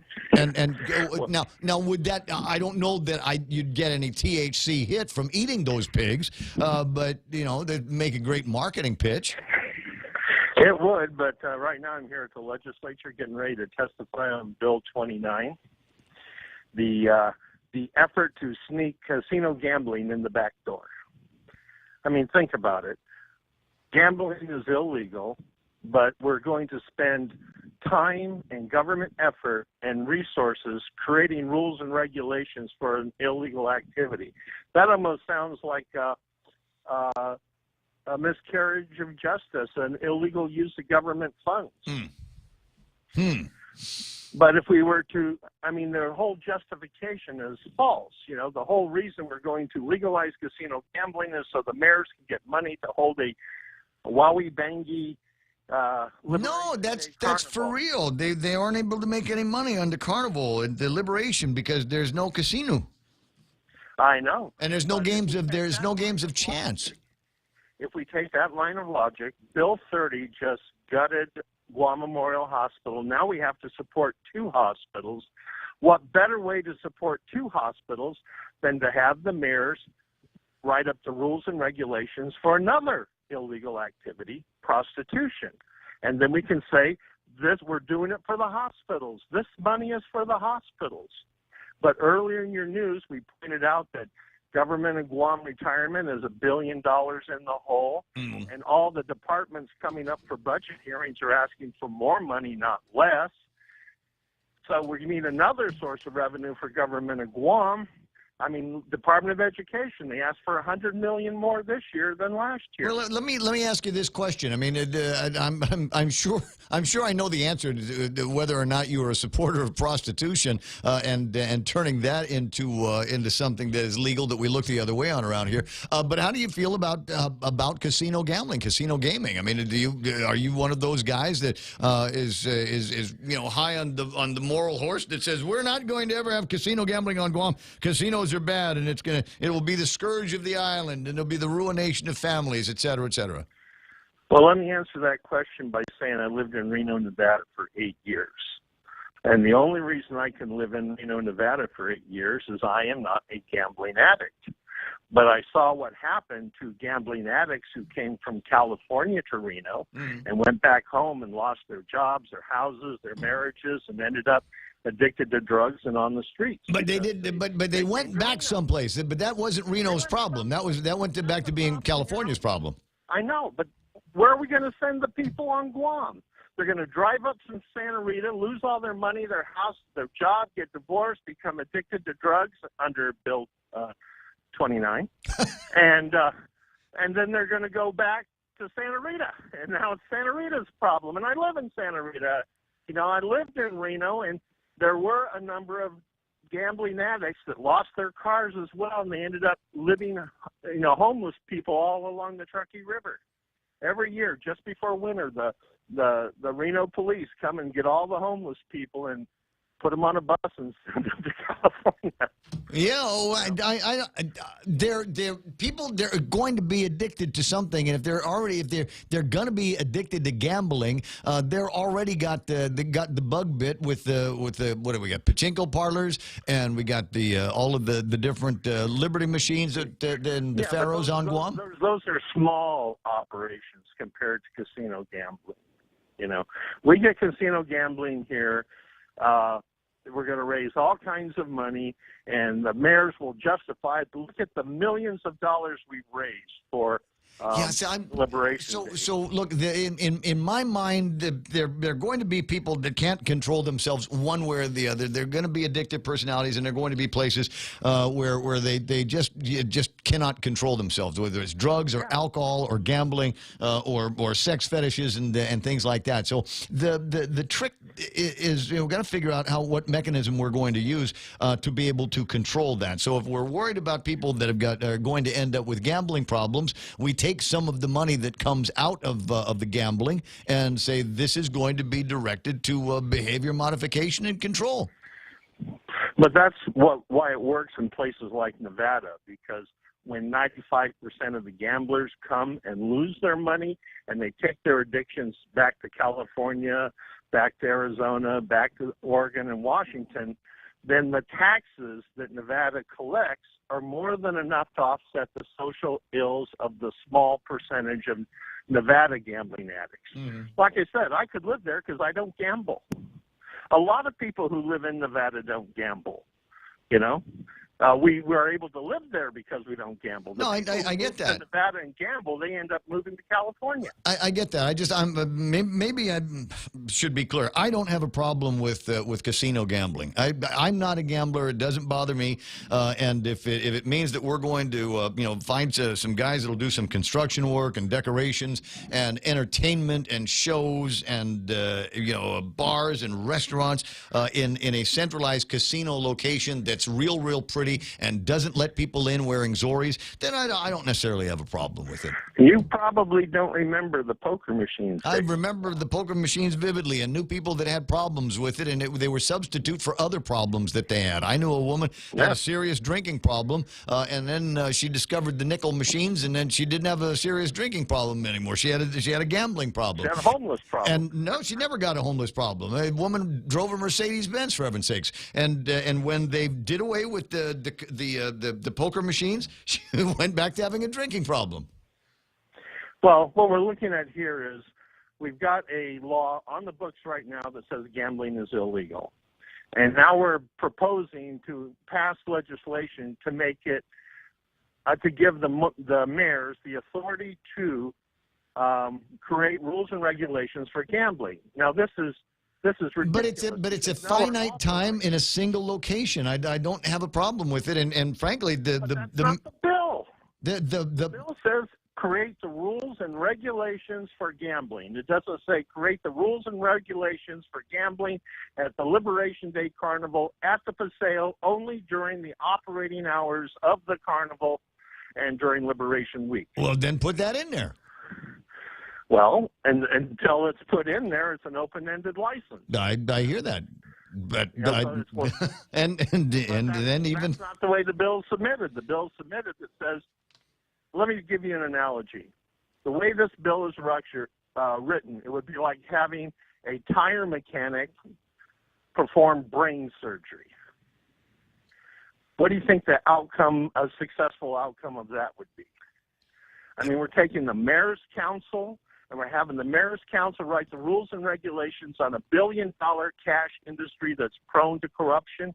What do you think the chances are the people of Guam win in that scenario? I think you're overreacting on this. I think it's pretty clear that what we're talking about is the carnival, and my read is games of chance. So I mean, it would be against the legislative intent.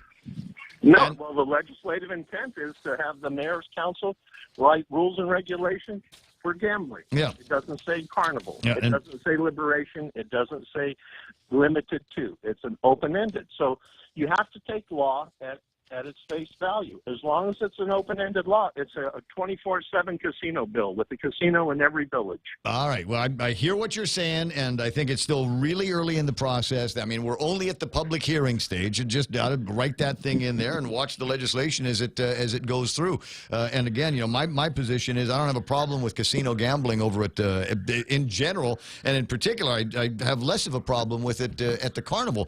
Just make sure we got guys from Reventex that are in there, and make sure the government gets their fair share. Well, after the passage and signing of Bill 30, you have a hell of a lot more confidence in our elected officials than I do. We've talked about Bill 30, and I've made my piece on it many times on the radio. I think that it was a reach too deep with not enough numbers and not enough knowledge, and I'm still kind of bamboozled that this early in the legislative process that they would have jumped so easily and so quickly into that. God, it sounds like you're describing Bill 29. Well, Bill 29, we're talking about the cannabis? No. I'm sorry. They all run together in my head. The casino one. I don't think that's happening fast. I think there've been a couple of years of people talking about issues that they've got with the carnival and the lack of really anything going on over there. And we've heard from the mayors and understand their frustrations. And I was not behind the legislation that eliminated the casinos and the games of chance to begin with. I thought that was a mistake. Well, here we are today, the legislature holding a public hearing on a 237-word bill that is going to create the possibility that the Mayor's Council of Guam will have a casino in every village. I don't think that runs a. No, I can't say it won't happen. I can't say, but I don't think you're making it sound like that it is already a fait accompli. Like it's right up there with the sun coming up tomorrow.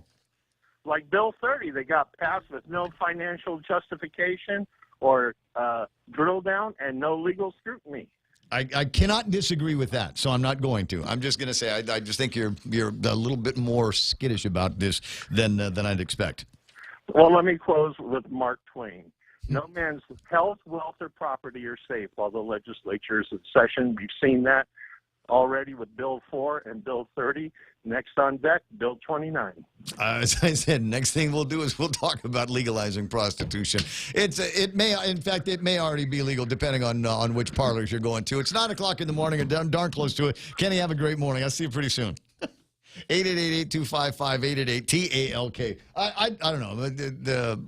Is that the way you've interpreted the measure here?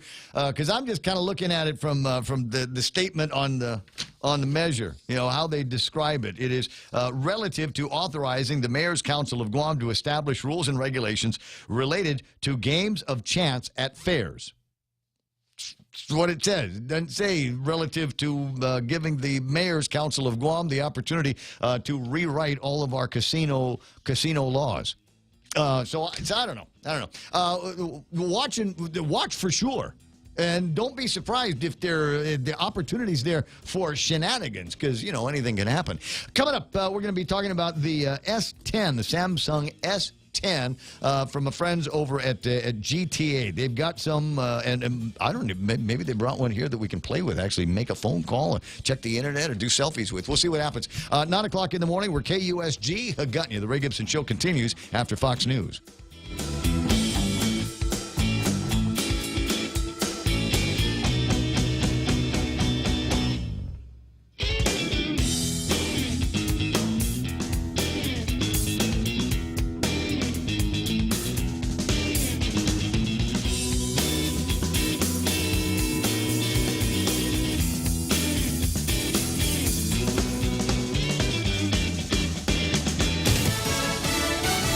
Condemning anti-Semitism. I'm Lisa Lacera, Fox News. After delays, the House passing a revamped bill against hate speech. Fox's Jared Halpern has more live on Capitol Hill. A resolution condemning anti-Semitism and Islamophobia was tweaked to also condemn bigotry of racial and religious minorities. If we are to be better than our past, we must reject all forms of bigotry and prejudice. House Majority Leader Steny Hoyer and all Democrats voted yes. 23 Republicans voted no, including Louis Gohmert of Texas, who says the resolution waters down condemnation of anti-Semitism. Hatred for the children of Israel is a very special kind of hatred. And the resolution began as a response to remarks made by Minnesota freshman Democrat Ilhan Omar, who suggested support for Israel is allegiance to a foreign country. Lisa. Jared, the sentencing hearing now underway in Alexandria, Virginia for former Trump campaign chair Paul Manafort. Last year, Manafort was convicted of 8 counts of tax and bank fraud related to his work advising politicians in Ukraine. Federal sentencing guidelines call for Manafort to serve 20 years. Manafort also still faces sentencing in the District of Columbia in a separate case related to illegal lobbying. The Sheriff's Department in Rockford, Illinois, has identified the deputy shot and killed while trying to serve a warrant. Fox's Gernal Scott has this live. Lisa, police say Deputy Jacob Keltner was the officer who died, and Floyd Brown is the man who shot him and another woman. U.S. Marshals Task Force tried to serve a warrant on Brown at a Rockford hotel when he fired, then drove off and crashed into a field. Trooper Sean Ramsey of the Illinois State Police say negotiations have been touch and go. He has opened his door several times, but then he closes the door and again just remained barricaded in his vehicle. Police are hoping for a peaceful resolution, Lisa. Thanks, Gernal. This is Fox News. Attention homeowners, if you don't have a solar energy system on your roof from Micronesia Renewable Energy, now is the time to get one. MRE solar energy systems now come with battery storage for zero money down. This means that your home will have power even when the island power isn't available, like during power outages or during and after storms. The inconvenience of not having power for your home is a thing of the past. Don't be left in the dark. Call 632-2613 for a free consultation. MRE, the smarter choice. It's important to have claims process that works for you. At Guahan Insurance Services, we make things simple and convenient. Same door you walk in to purchase your insurance is the same door you open to file your claim. We can't pretend that the car insurance claims process is fun, but we can promise a hassle-free and speedy recovery without any runarounds. For your home, auto, and business insurance, visit us at the Camacho Landmark Center on Marine Corps Drive in Tamuning. Don't forget to like us on Facebook or give us a call at 475-1162 or text 929-SAVE. That's 929-7283. President Trump's former lawyer, Michael Cohen, has sued the Trump Organization. According to these court documents, Cohen said the Trump Organization failed to cover his legal fees and costs that arose from his work as a personal attorney for Donald Trump. This is called indemnification. And the suit filed earlier today reads in part, quote, Mr. Cohen has incurred millions of dollars in unreimbursed attorney's fees and costs, plus additional indemnifiable amounts, and continues to incur attorney's fees and costs in connection with various ongoing investigations and litigation. Fox's Catherine Herridge in Washington. This is the Senate Intelligence Committee is interested in re-interviewing Donald Trump Jr. and others after Cohen's testimony last week. He was added to the FBI's list of 10 most wanted fugitives after they say he murders his fiancée. Now the Bureau says he's been captured. Fox's Steve Rappaport with this live. Lisa, Lamont Stevenson was wanted for the murder of his fiancée and her dog in their New Jersey apartment in 2014. Stevenson's life on the lam ended Thursday morning when police arrested him during a traffic stop in Maryland. We warned Mr. Stevenson that he will be found. FBI Special Agent in Charge Gregory Erie. I'm here to state now that in the state of New Jersey, when we unite and we look for somebody, it is not a good place to commit a crime in. We will find you no matter where you are. Stevenson spent 147 days on the Bureau's 10 most wanted list. He's also suspected of fatally stabbing a Washington, D.C. woman and her cat last night. Lisa? Steve, a former Equifax executive who sold shares for nearly $1 million a week and a half before the company announced a massive data breach, has pled guilty to insider trading. Jun Ying entered the plea today in federal court in Atlanta. The Securities and Exchange Commission has also accused him of insider trading. On Wall Street, stocks fell for the fourth straight day, with tech companies and banks leading the way. The Dow fell 200 points. The Nasdaq lost 84. The S&P off 22. I'm Lisa Lacera, and this is Fox News.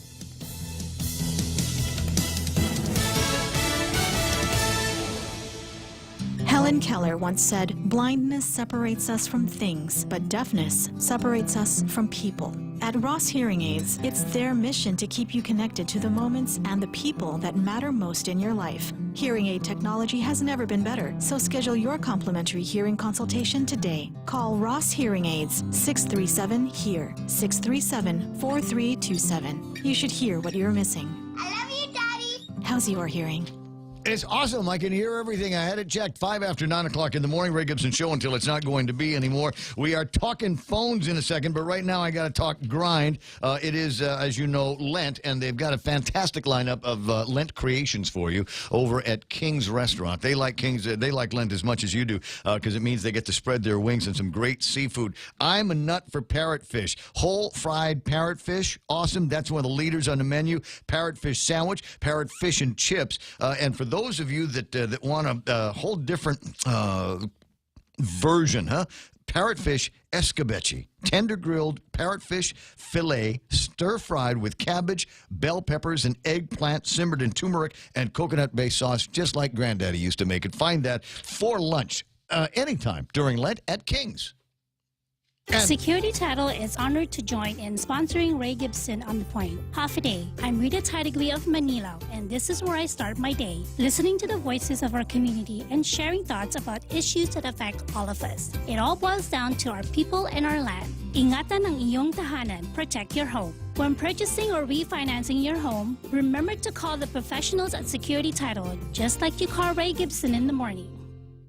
Portions of the Ray Gibson Show also being brought to you by the guys over at Micronesia Renewable Energy. You know, there's never been a better time to go solar. Guam Regional Medical City, never been, for them, never been a better time, period, come to think of it. But they are your first choice for all of your specialty care needs. Cars Plus with Jen and Joe and Dunge. You got questions about Harley Davidson, they'll answer them for you. Want to know about Jeeps? I was asking Jen yesterday, who's got the oldest running Jeep on Guam? Because those things will go for about forever. So it'd be interesting to find out who's driving the longest registered car on Guam. She'll find out for me. And also brought to you by APL, American President Lines is shipping the future. Real Talk Radio is back.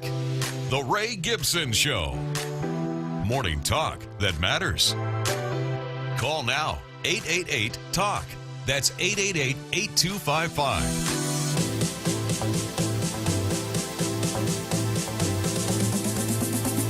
Studio time, 7 after 9 o'clock in the morning. We're going to take a break here, a well-deserved break from the conversation about recreational marijuana and gambling in the casino, and yeah, because here's the thing: we're all looking for that sure thing. We want that sure thing. All right, I'll give you a sure thing right now. Is that technology is advancing in leaps, just absolute leaps, and my friends over at GTA have been watching that over the course of the last bunch of years, and tries to be at that leading edge of technology, and not looking at just some of the usual suspects, right? The Apples and the Samsungs, because they give me an opportunity to play around, and I would have never considered it until Chet, until you guys started talking to me about this Pixel. The Pixel. And this is such a great conversation starter for a lot of reasons. I mean, I'll be sitting someplace and minding my own business, and people know it's me, and they go, "Tell me about that Pixel." And the neat thing is, I can show them. Let me take a picture of you with it, and then we'll do a selfie or something like that, and they're like, "Yeah, send me that on the WhatsApp." People absolutely love the photography that you can do with this phone. Isn't it amazing? Isn't it amazing? It's almost studio quality. It's great. Well, the other thing I like about it is I forget what the name of the tech is, but it's the one where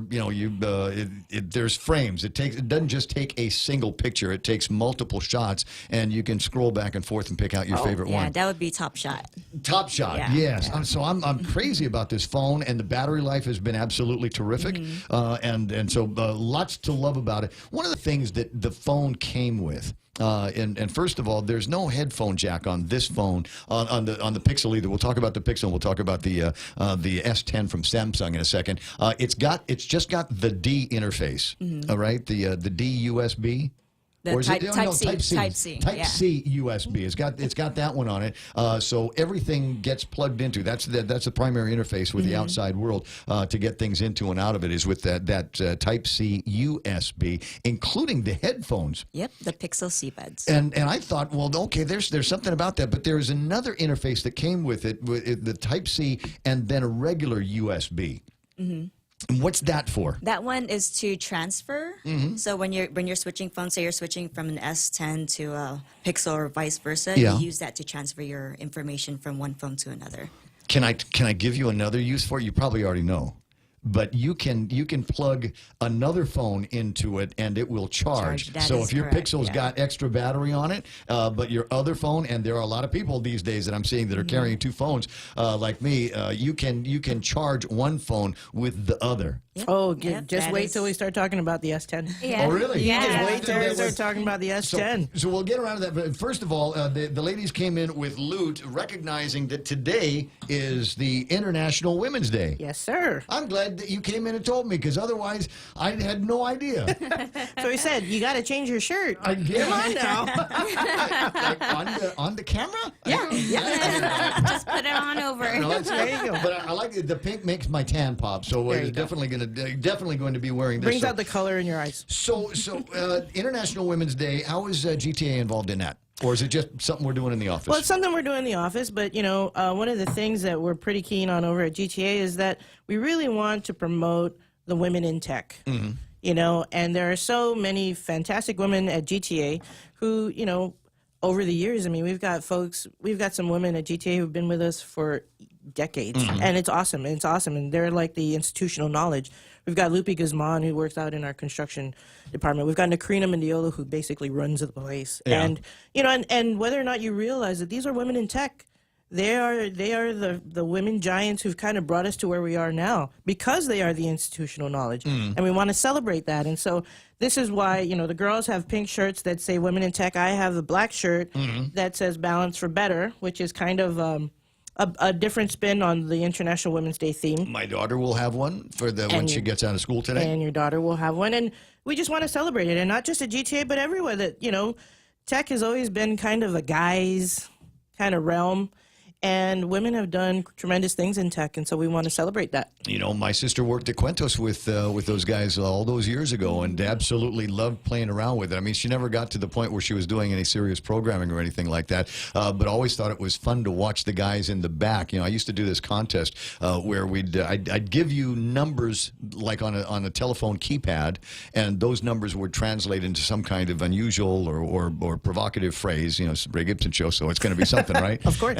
And so the first people that could call in with the translation based on those numbers would win a prize. Oh, nice. Yeah, always. We should probably do it again with GTA. You know, because you got all kinds of stuff. I mean, it just prepaid cards or you know, gizmos like we like could the totally earbuds. do that. Yeah. Totally do that. But yeah. anyway, so what these guys did was they wrote code here. So as soon as they found out what the numbers were, it would generate a series of sentences, and some of them would be just, you know, gobbledygook. But sometimes every once in a while, it'd come up and actually give you the phrase that I was looking for. No kidding. Yeah.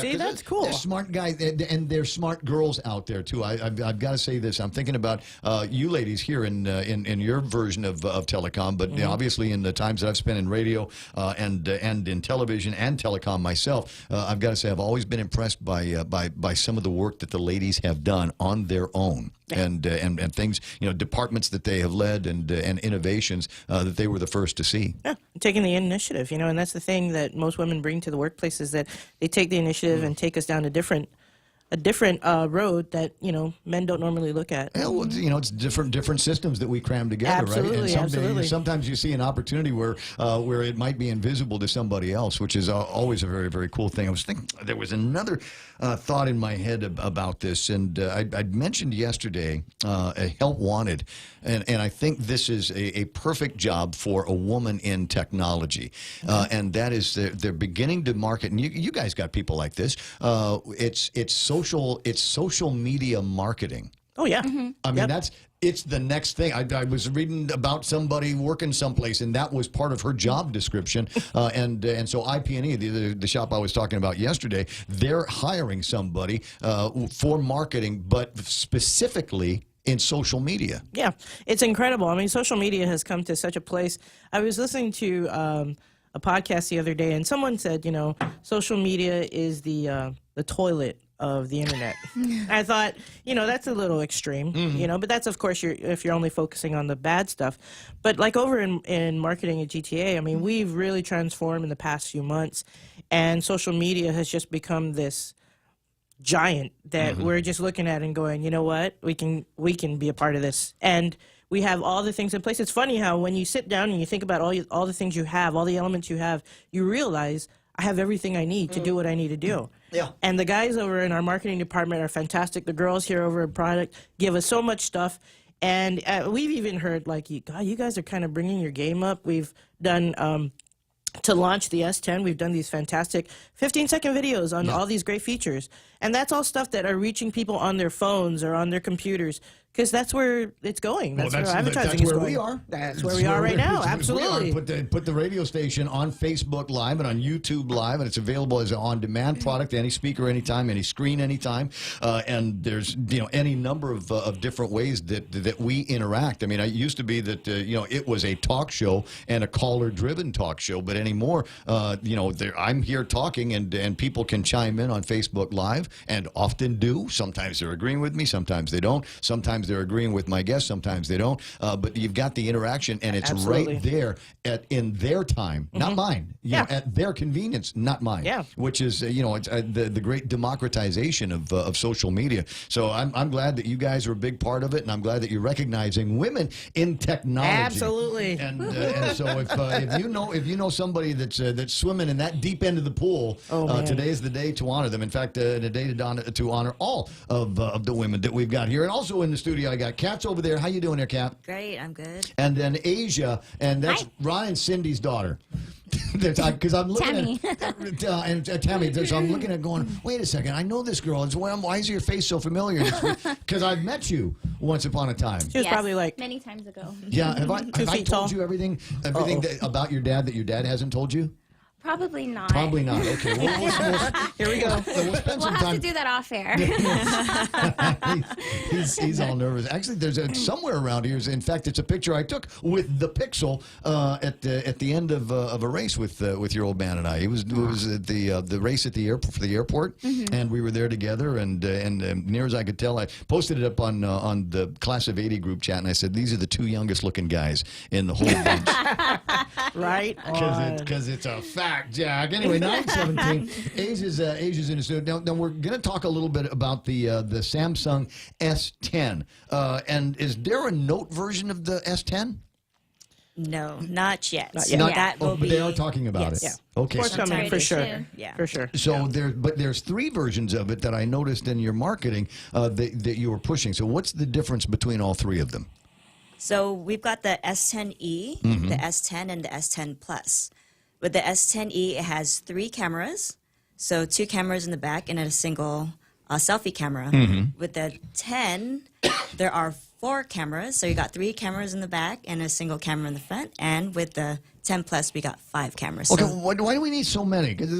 I mean, obviously, I can see one in the front for when I'm doing FaceTime with somebody, and one in the back when I'm taking a picture of something. But why so many of them? for versatility, it's like a kind of makes you take professional photos. Do they have different kind of lenses and Yes. f-stops? And I'm going to start using language about photography. I have no idea what I'm talking about. I'm going to say, but the different versions so that you can take, here's a picture with this lens, and here's a picture with this, and then you can choose which one you like.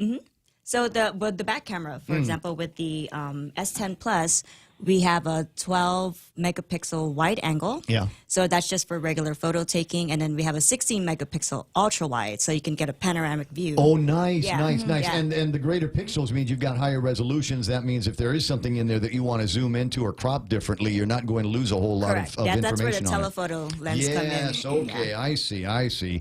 Nice, nice. And now, does it take huger pictures? Does it? Because there's people are going to be concerned about that with their data plans and where they're going to be sending it to. Is there going to be will there be a hit somewhere because they're digitally larger files? Well, it starts at 128 gigs, so you can actually store a lot. You can also adjust. See, that was the other question I wanted to ask you here. Is what She's on, man. You two can just have a conversation. We'll just sit here. So politely. let me just and take this the wrong way if you want to, but size matters. Absolutely. Right? And Yeah. we're talking here specifically about the size of the drives in the phones. No, because there was a trend where they were good. They were actually making it smaller because they figured everybody was going to be doing cloud computing. But that doesn't take into account all of the pictures that I'm taking, all the videos that I'm shooting now. Yeah. Because I can shoot. I mean, we've got these great cameras in there, so there's an opportunity to use the phones like we were using camcorders back in the day. And there's nothing wrong with that. But if you are sending them to Facebook, Instagram, Snap, Kick, whatever, these larger files are going to be hitting you up more on the data size. Yeah, and so the phones have come in larger sizes, not just physically larger, because that's the difference, right? With the 3 sizes is that they're physically larger, but with the S10 Plus, one of the fantastic things is that 512 gigs. And unfortunately, due to worldwide demand, we don't have the 1 terabyte phone available. But to kind of offset that, what we do at GTA is if you come in, you want a 1 terabyte, we'll give you a 512, but then we'll give you a 512 SD card. That goes in here. That goes in there. So, man, you got like almost unlimited space. So you walked out with like a 1 terabyte phone. That's amazing. Right. Now, wait a second. So that's on this phone, right? That is on. That's the S10. That's the S10. Okay, Yes. so on the S10 we can get what's on, and then another 512 on the Correct. inside. So as you say, about a terabyte's worth of hard drive on these phones. Or can I use that because it's a dual SIM, right? It's a dual. Yeah, but can I use another phone card in there?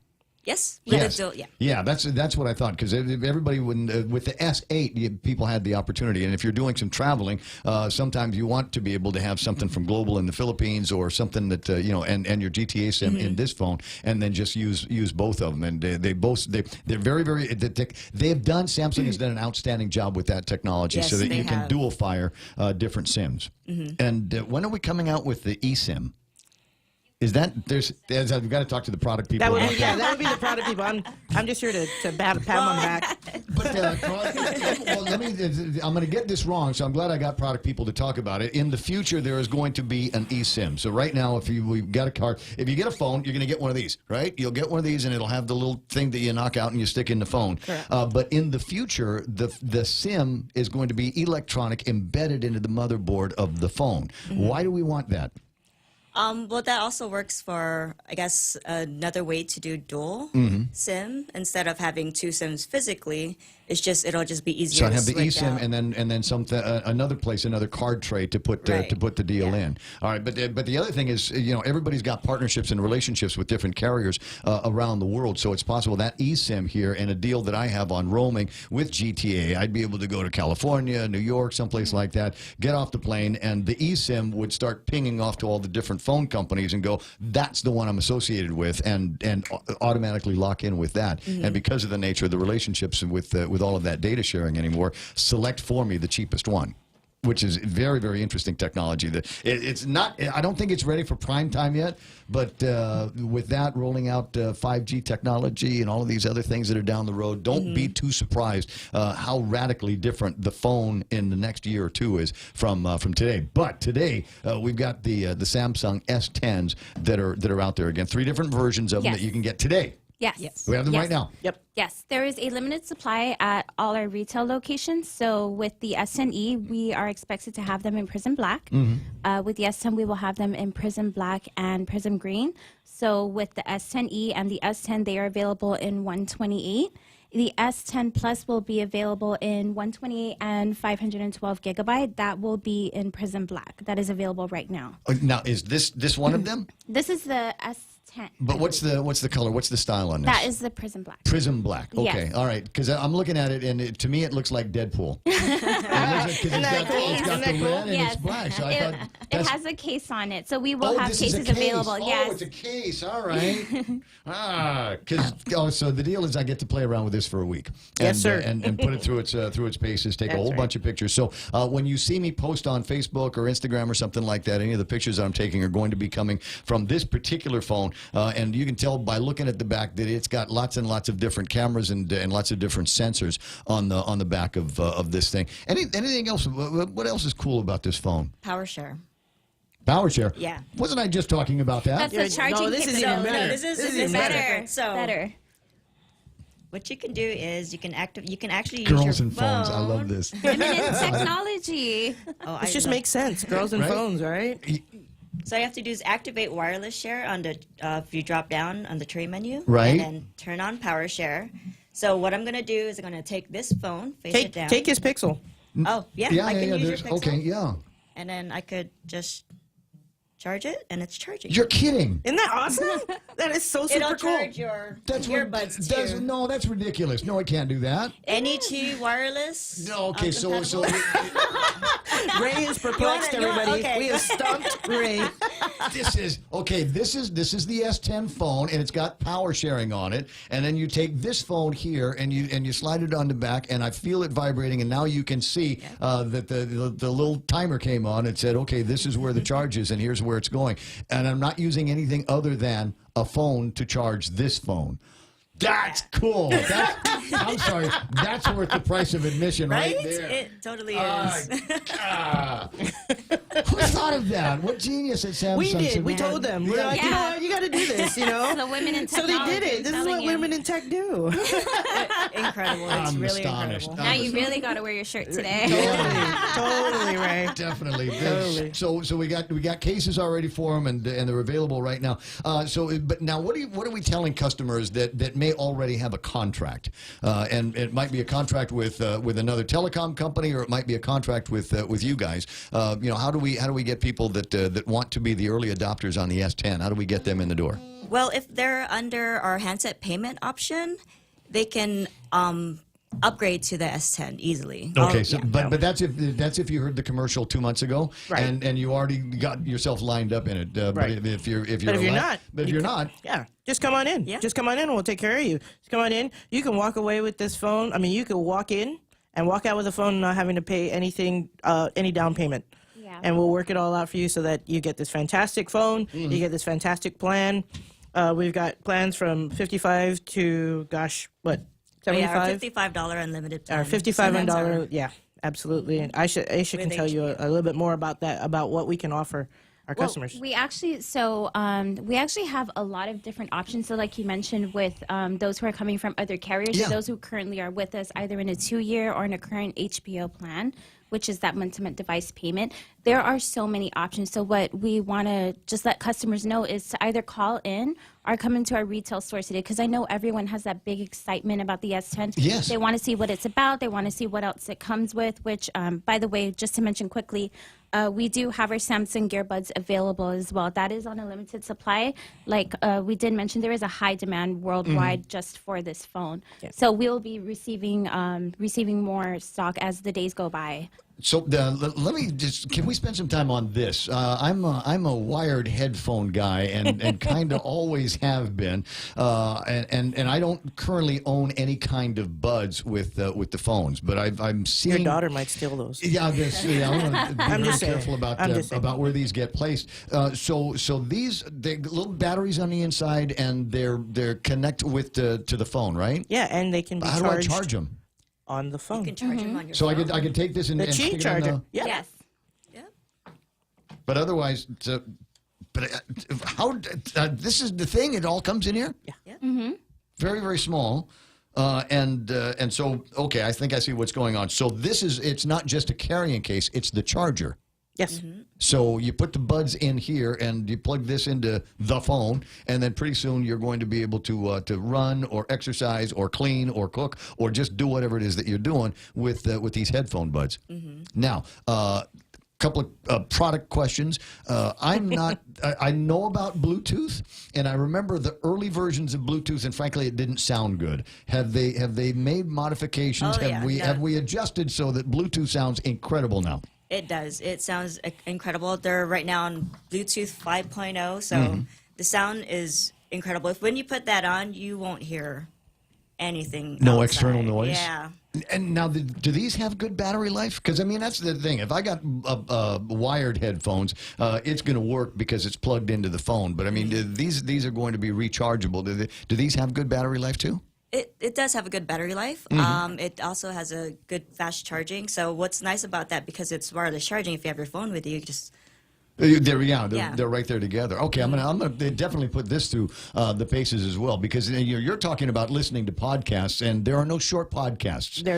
There's one. There's one. He's like 7 minutes. I don't know if you've heard it. Mike Rowe. He's on for yeah. But I mean, outside of that, it's like at least 30, 45 I minutes. think it'll last through a whole podcast. The whole podcast, in the very least. Okay, because it's not one of those things. It's not like we have long commutes around here, but I like to spend a lot of time outside and plugged in and listening to my tunes or whatever. So I want to make sure that all works out. And now these are some crazy products that are out there. So you've got the Samsung phone, the S10. You've got these earbuds that are coming out. What other tethered technology are we going to be seeing in the next year or two? You guys go off to trade shows and conventions. What is it that you come back and go, I can hardly wait for that to start shipping? Well, if we told you that now, Ray, you'd never have us back on. You'd never have us back. You'd be like, I already know what those guys are going to do. I researched it already. We got to keep the excitement We got to keep the excitement. It's like a marriage, Well, Can't tell you everything. If you keep girls coming to the radio station, that keeps the excitement going.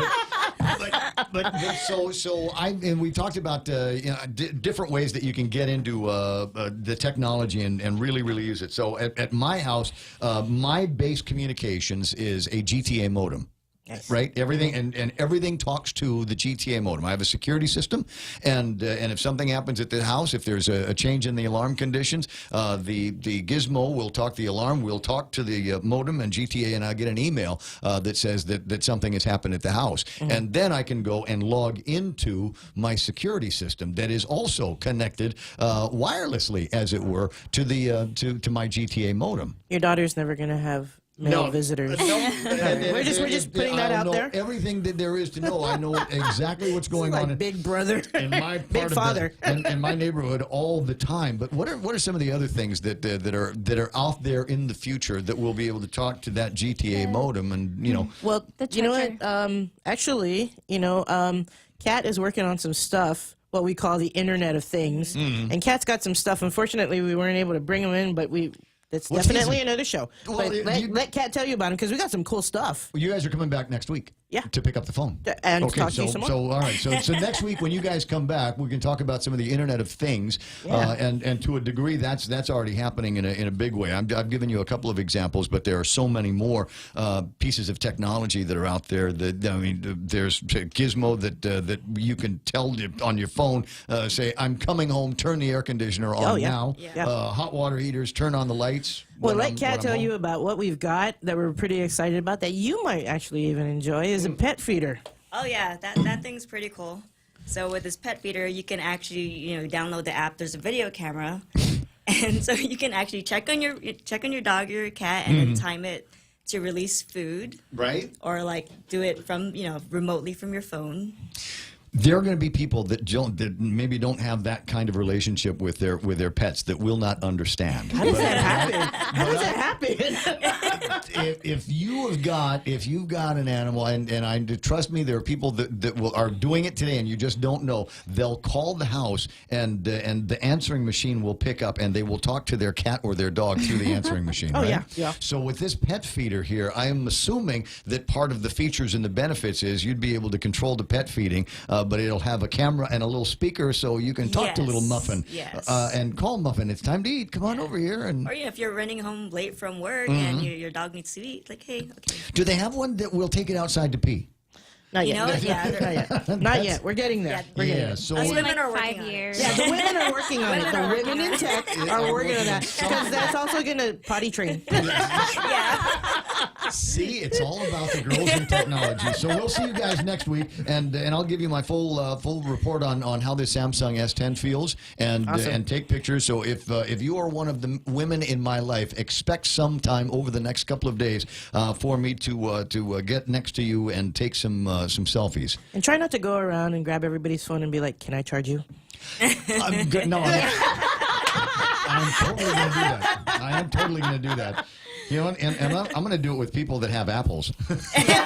There you go. I'm going to do it with people that have apples, and they're going to go, my phone doesn't do that. And the Samsung litany is, yeah, we know. Right, Samsung, right. all of the features, some of the features that we're talking about here are probably going to be available in Apple phones in 5 years? Probably. Yeah. We're predatory like that. 9:34, ladies. Thanks so much for coming by. Thanks so much for all of the loot here. It's always nice to have you in the studio. We'll spend a little bit more time. What's that? What do you want? Yeah, I know I got to take a break because it's selfie time here, but I haven't set up this phone yet, so I can do the selfie. So we're gonna have to do this on the Pixel, and the next set of pictures I take with them, we'll do with the Samsung. It's 9:34, and that's iConnect. Swing by iConnect, learn about the incredible plans they've got for 2019. Push to talk, mobile, and internet.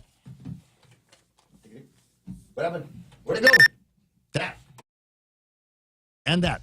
Family Finance has been serving the people of Guam since 1959, and they'll continue to be there for you in the years to come. Whether you're looking to get a personal loan for that summer vacation or paying off those long overdue bills, Family Finance has got you covered. Apply for a personal loan from $1,000 up to $3,600 by calling Family Finance in Agutya at 475-4545, Upper Tumon at 647-5626, or in Dededo 633-4473. Family Finance, serving the people of Guam since 1959. Experience the Take Care difference. Take Care members can count on accessing a high-quality, credentialed network of on-island providers, including the convenient one-stop FHP Health Center and Urgent Care, access to an extensive off-island network of providers, and the island's largest offering of free fitness classes and health education programs. You can count on Take Care to deliver comprehensive, accredited insurance coverage and quality health care when and where you need it. Take Care. Our island, your health health plan. Learn more at takecareasia.com. It's 9:35 in the morning. I'm still yelling because the girls are still in the studio. We're all still excited. We're just amped up with the technology here. 9:36, and the idea is that it is Lent, and at Lenten time, they put together some great meals for you over at Wendy's. And one that you can get into right now, it's a kind of a combination. I don't know if they've combined it where you can order it all at once, but you can definitely get your hands and a fork around a great chopped salad that they've got there. North Pacific cod fillet. And I think you can get that in the salad. I have not yet seen it, but I know you can get it in the sandwich. And if you can get it, I would highly recommend today that if you're one of those guys that you just got to screen through a drive-through and snag a quick lunch and meet your Lenten obligation, may I suggest the North Pacific cod fillet over at Wendy's. I mean, they catch these things literally by hand. They've got some people that they've trained up, and they put their hands in the river and will pull the cod out by hand and talk to it and stroke it just before they kill it, right? So it's calm and it tastes good, and there's pickles on it. And then they've got this honest green tea that we want you to try. All of that waiting for you at Wendy's. At Guam Regional Medical City, it is our mission to become the island's premier choice for specialty care, like cardiology, pulmonology, neurosciences, orthopedics, oncology services, and more. We aim to protect our island from heart attacks, strokes, cancer, and diabetic complications. But should you suffer from such diseases, we're ready with world-class options, both inpatient and outpatient. For more information, visit us at grmc.gu.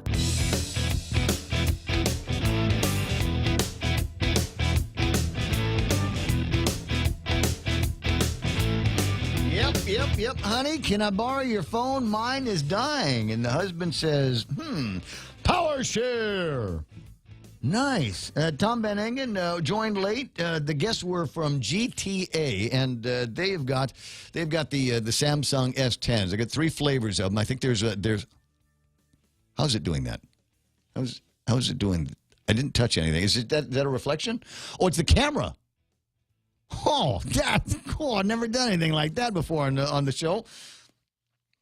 It's like the infinity shot there. No, man. You can just keep going back what and the back and heck? back and Okay, but anyway, so go see them about that, and they've also got all kinds of other cool deals there on especially something. This has become a trend with wireless earbuds, and it is kind of cool if you don't want to be held down by wires. I may this weekend use those. As part of my running. I don't generally run with music, but I've got to do a couple of real long runs in the next couple of weeks, and I'm thinking maybe I am going to bring my tunes with me this time around. Yeah, let me know how those are. I have just found earbuds to be underwhelming. The sound out of them is just horrible. I mean, I've got this S7 Edge came with the buds, and I put them in, and it sounds like I'm listening to AM radio. The wired headphones from the S7 era to future aren't those? I want to say there's a big name that's not Arrakis.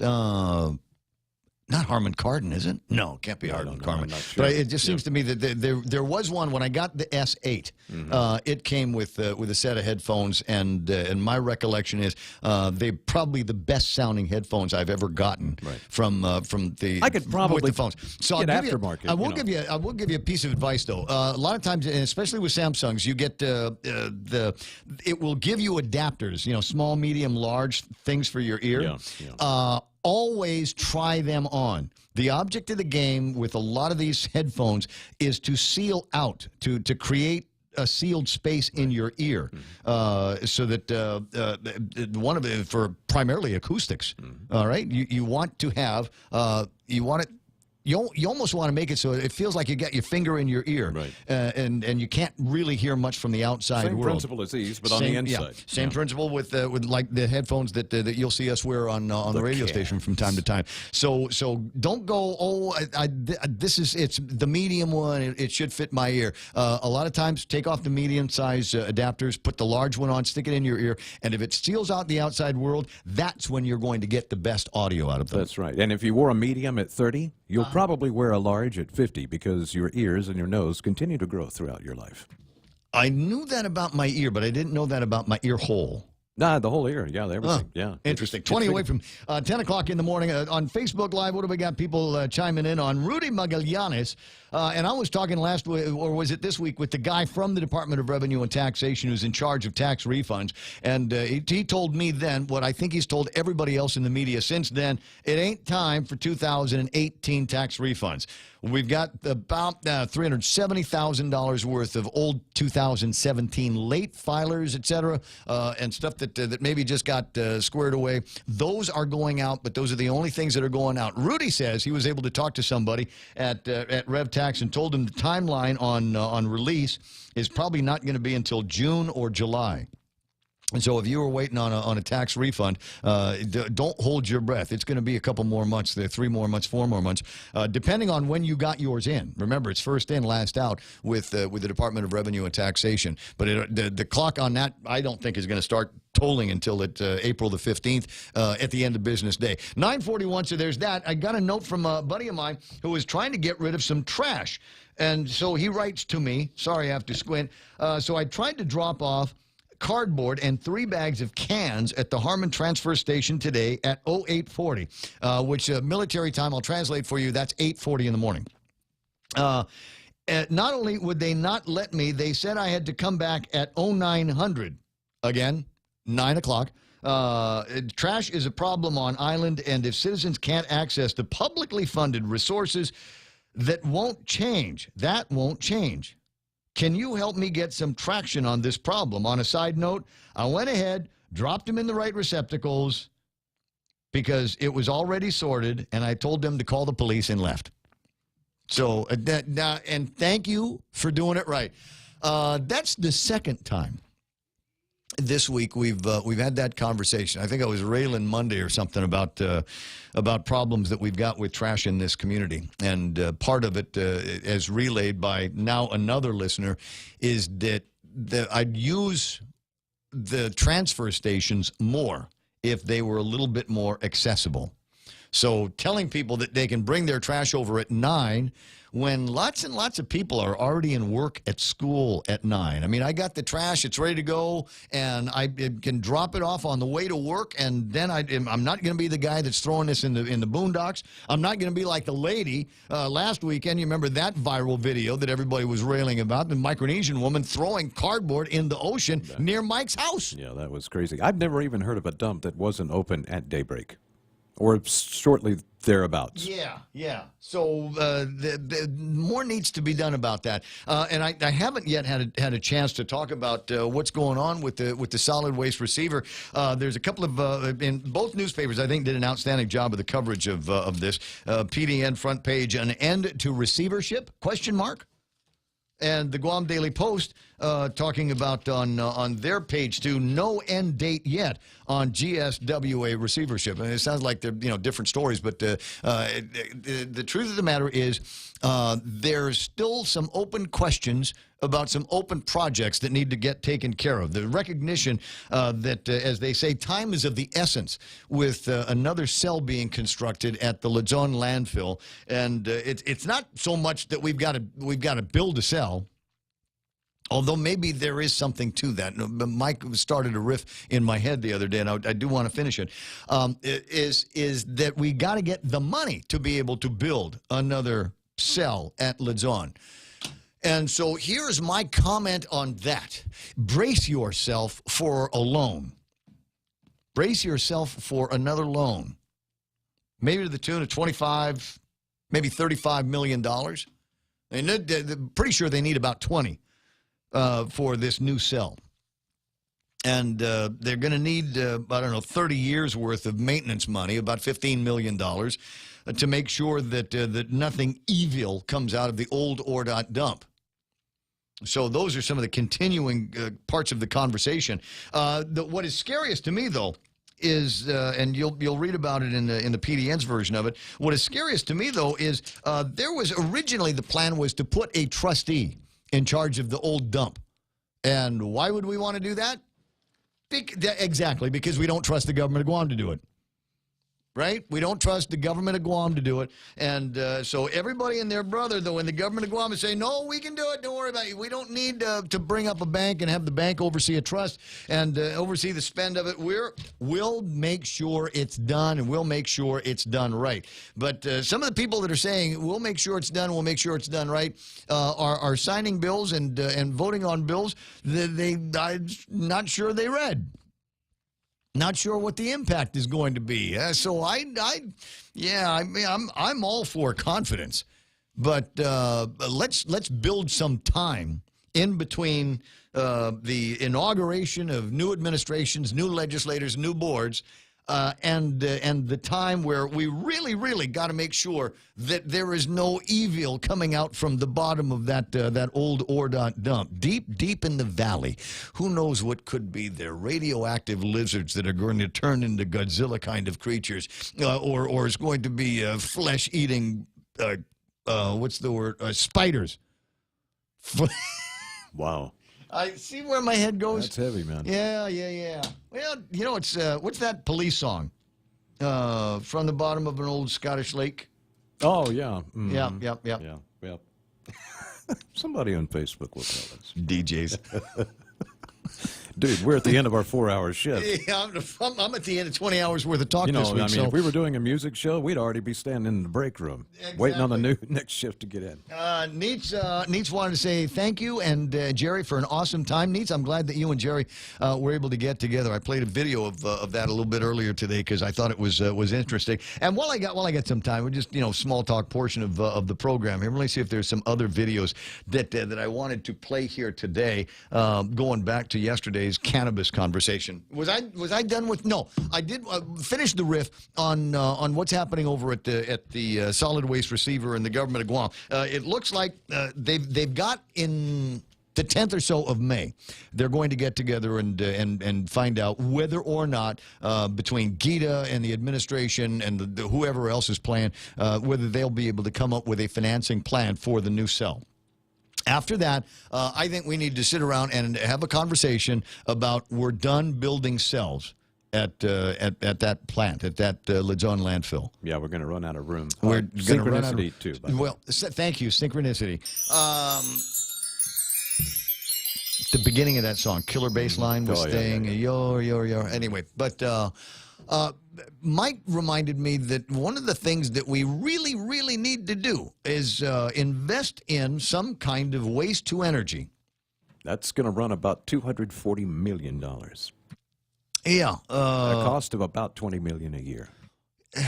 There's going to be upsides there. I mean, I'm not sure where your number comes from, how many megawatts it is that we're trying to build, or how much we're trying to, how much avoidance we're trying to get. So, I mean, think in terms of, I don't know, 30 megawatts worth of electricity, and just something that will burn. And I don't know the answer to this question. I could find it if I looked in the receiver's website. How much trash do we generate on a monthly basis? Yeah, and this actually is a cost-benefit analysis of a waste-to-energy plant from Montevideo, which is actually kind of comparable in size. So, is it? Okay. Yeah. Well, $250 million, depending on what the avoided cost then on fuel might be. Because instead of using oil, bunker oil, to make electricity, we'd be using a seemingly inexhaustible resource. Yeah. That trucks will come by every day and put some of this stuff in the maw of this big fire pit, and we'll be able to make steam and turn turbines and make electricity. I've oversimplified it, but the deal is we do need to kill those two birds with one stone. We need to learn to make electricity out of our trash, and we've got to do something with our trash. And I know you're going, but it will be bad on the recycling. The bottom has fallen out of the recycling market. We've piles of stuff that we need to containerize and ship off to somewhere. But even the Chinese are saying, keep your paper. We don't need your paper. Your paper is more expensive for us to recycle than anything else. So keep all that. We'll take your iron, and we'll take your steel, and we'll take your aluminum. But yeah, tires is stuff that actually no, it's going to be expensive for us to do. Because I think somebody found out about what labor ought to cost in China. Yeah. And so I'm sure there's a bunch of guys that are going, yeah, you used to be able to pay us like slaves, but you can't do that anymore. especially in a lot of these shops. And I was seeing that a few years ago, where there was a big resurgence now in companies that were moving back to the United States from China. They'd moved some of their manufacturing back from China because it was getting expensive there. Number one, the employees were starting to make additional salary and benefit demands, and in a lot of cases, the electricity prices were going up, and then the transportation from deep inside China, where their manufacturing plant was, out to the shores where the ships were. And well, after we factor in all of those costs, frankly, it's cheaper to start making, I don't know, locks in the United States. Yeah, cost to quality product quality was also a concern because, frankly, everything made in China is crap. So they move it to America, let Americans make it. It'll actually be a better product, cost a little more, but you get what you pay for. All right, and we were talking a little earlier about the videos and some of the testimony that was provided, and I didn't want to include this because I thought, there's a lot of people that were thinking in terms of health care, and some that were thinking about taxes and the economy, and so we've got Mr. Parkinson here, who I refer to on this, if you can see it on Facebook Live, as Pudgy Dude, and he starts talking about a valid concern and a valid opportunity for medicinal and recreational marijuana here on Guam. Let's see if we can call this out past. Time is of the essence. Once the floodgates break, we aren't an early adopter, then we will be too late. Right now, with federal prohibitions, we have a completely protected local industry we can develop, since no outside competition can export their cheap cannabis to Guam. Any cannabis on Guam is 100% local, but once it's federally legal, then that dream is over. Our cannabis industry will be dominated by stateside and clever foreigners, and our dream of having an industry all on our own will die an inglorious death from inaction. So take action and get this product on the shelves. The people of Guam will be watching the same metric I'm watching. It's not enough to pass legislation. They will judge you successful when they can buy it from the store shelves. The people will be watching, and there will be a political price to pay for opposition and failure to implement. Thank you. I agree. I think he's absolutely right there on both of the counts. There is a great opportunity that is presented to us to be able to ensure, at least until there's a change in the federal government's policy on marijuana, to ensure that it's only the finest Guam Wowie that's going to be sold around here. And there are congressmen in Washington, D.C. that are pushing legislation to take marijuana off that list of scheduled substances. The question is not if, the question is when. I got a feeling we're all moving in that direction around here. 9:53 in the morning, and it's the Ray Gibson Show. Do a quick break, and then we'll figure out how it's going to wrap everything up now.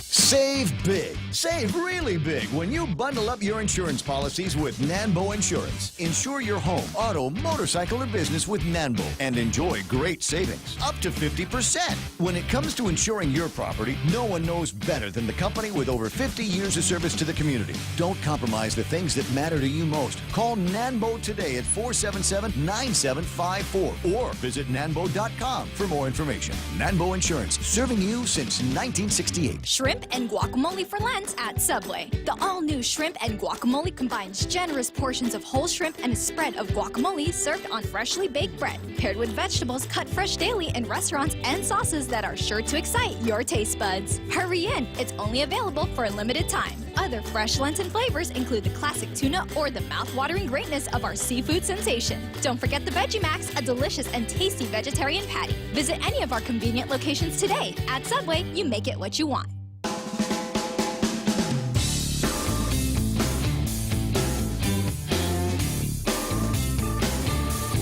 Vivian Slot, LG's online and the Facebook Live as we look at the end of the program today and a ramp into the weekend. So much going on. The GHRA Gala is over the weekend. Might still be some people getting on airplanes bound for Saipan. Understand it is their marathon, and just keep something in the tank. Because unless they've changed the course, it's that last about 10K that will have you praying to the gods of running for just please get me through this last 6 miles or so, because once you make that turn over at PIC and start heading back north to the Hyatt, you've got the wind in your face, you've got the sun in your eyes, and by the way, you've already run quite a distance. So and it's a long flat. There's not a whole lot of variety for your legs, not a whole lot by way of hills that you're going up and down on. So I don't know. Just be very, very careful for all of that. And a reminder to the motorists here: we've got 2 big marathons coming up in the next month or so.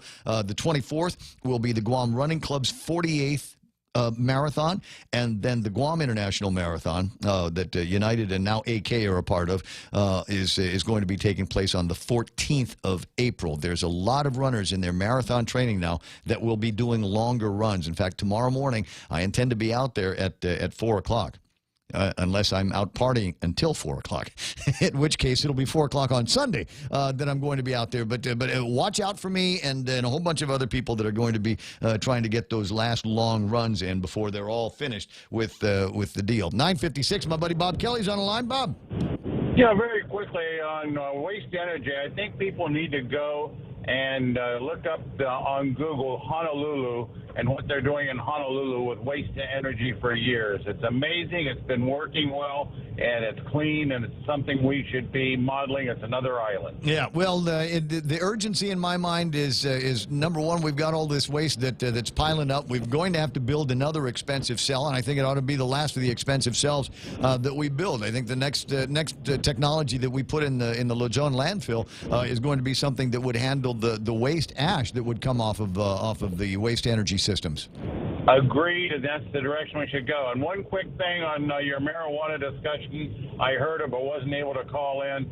We have not looked at how much money we're going to avoid or how much better we can go after other crimes if we quit trying to go after the law enforcement and public safety and criminal justice system with marijuana users. That is a point that, believe it or not, police officers have been making for a long time. Is really, guys, we need to concentrate on harder drugs and harder criminals. Can we dispense with this mostly harmless drug that is marijuana?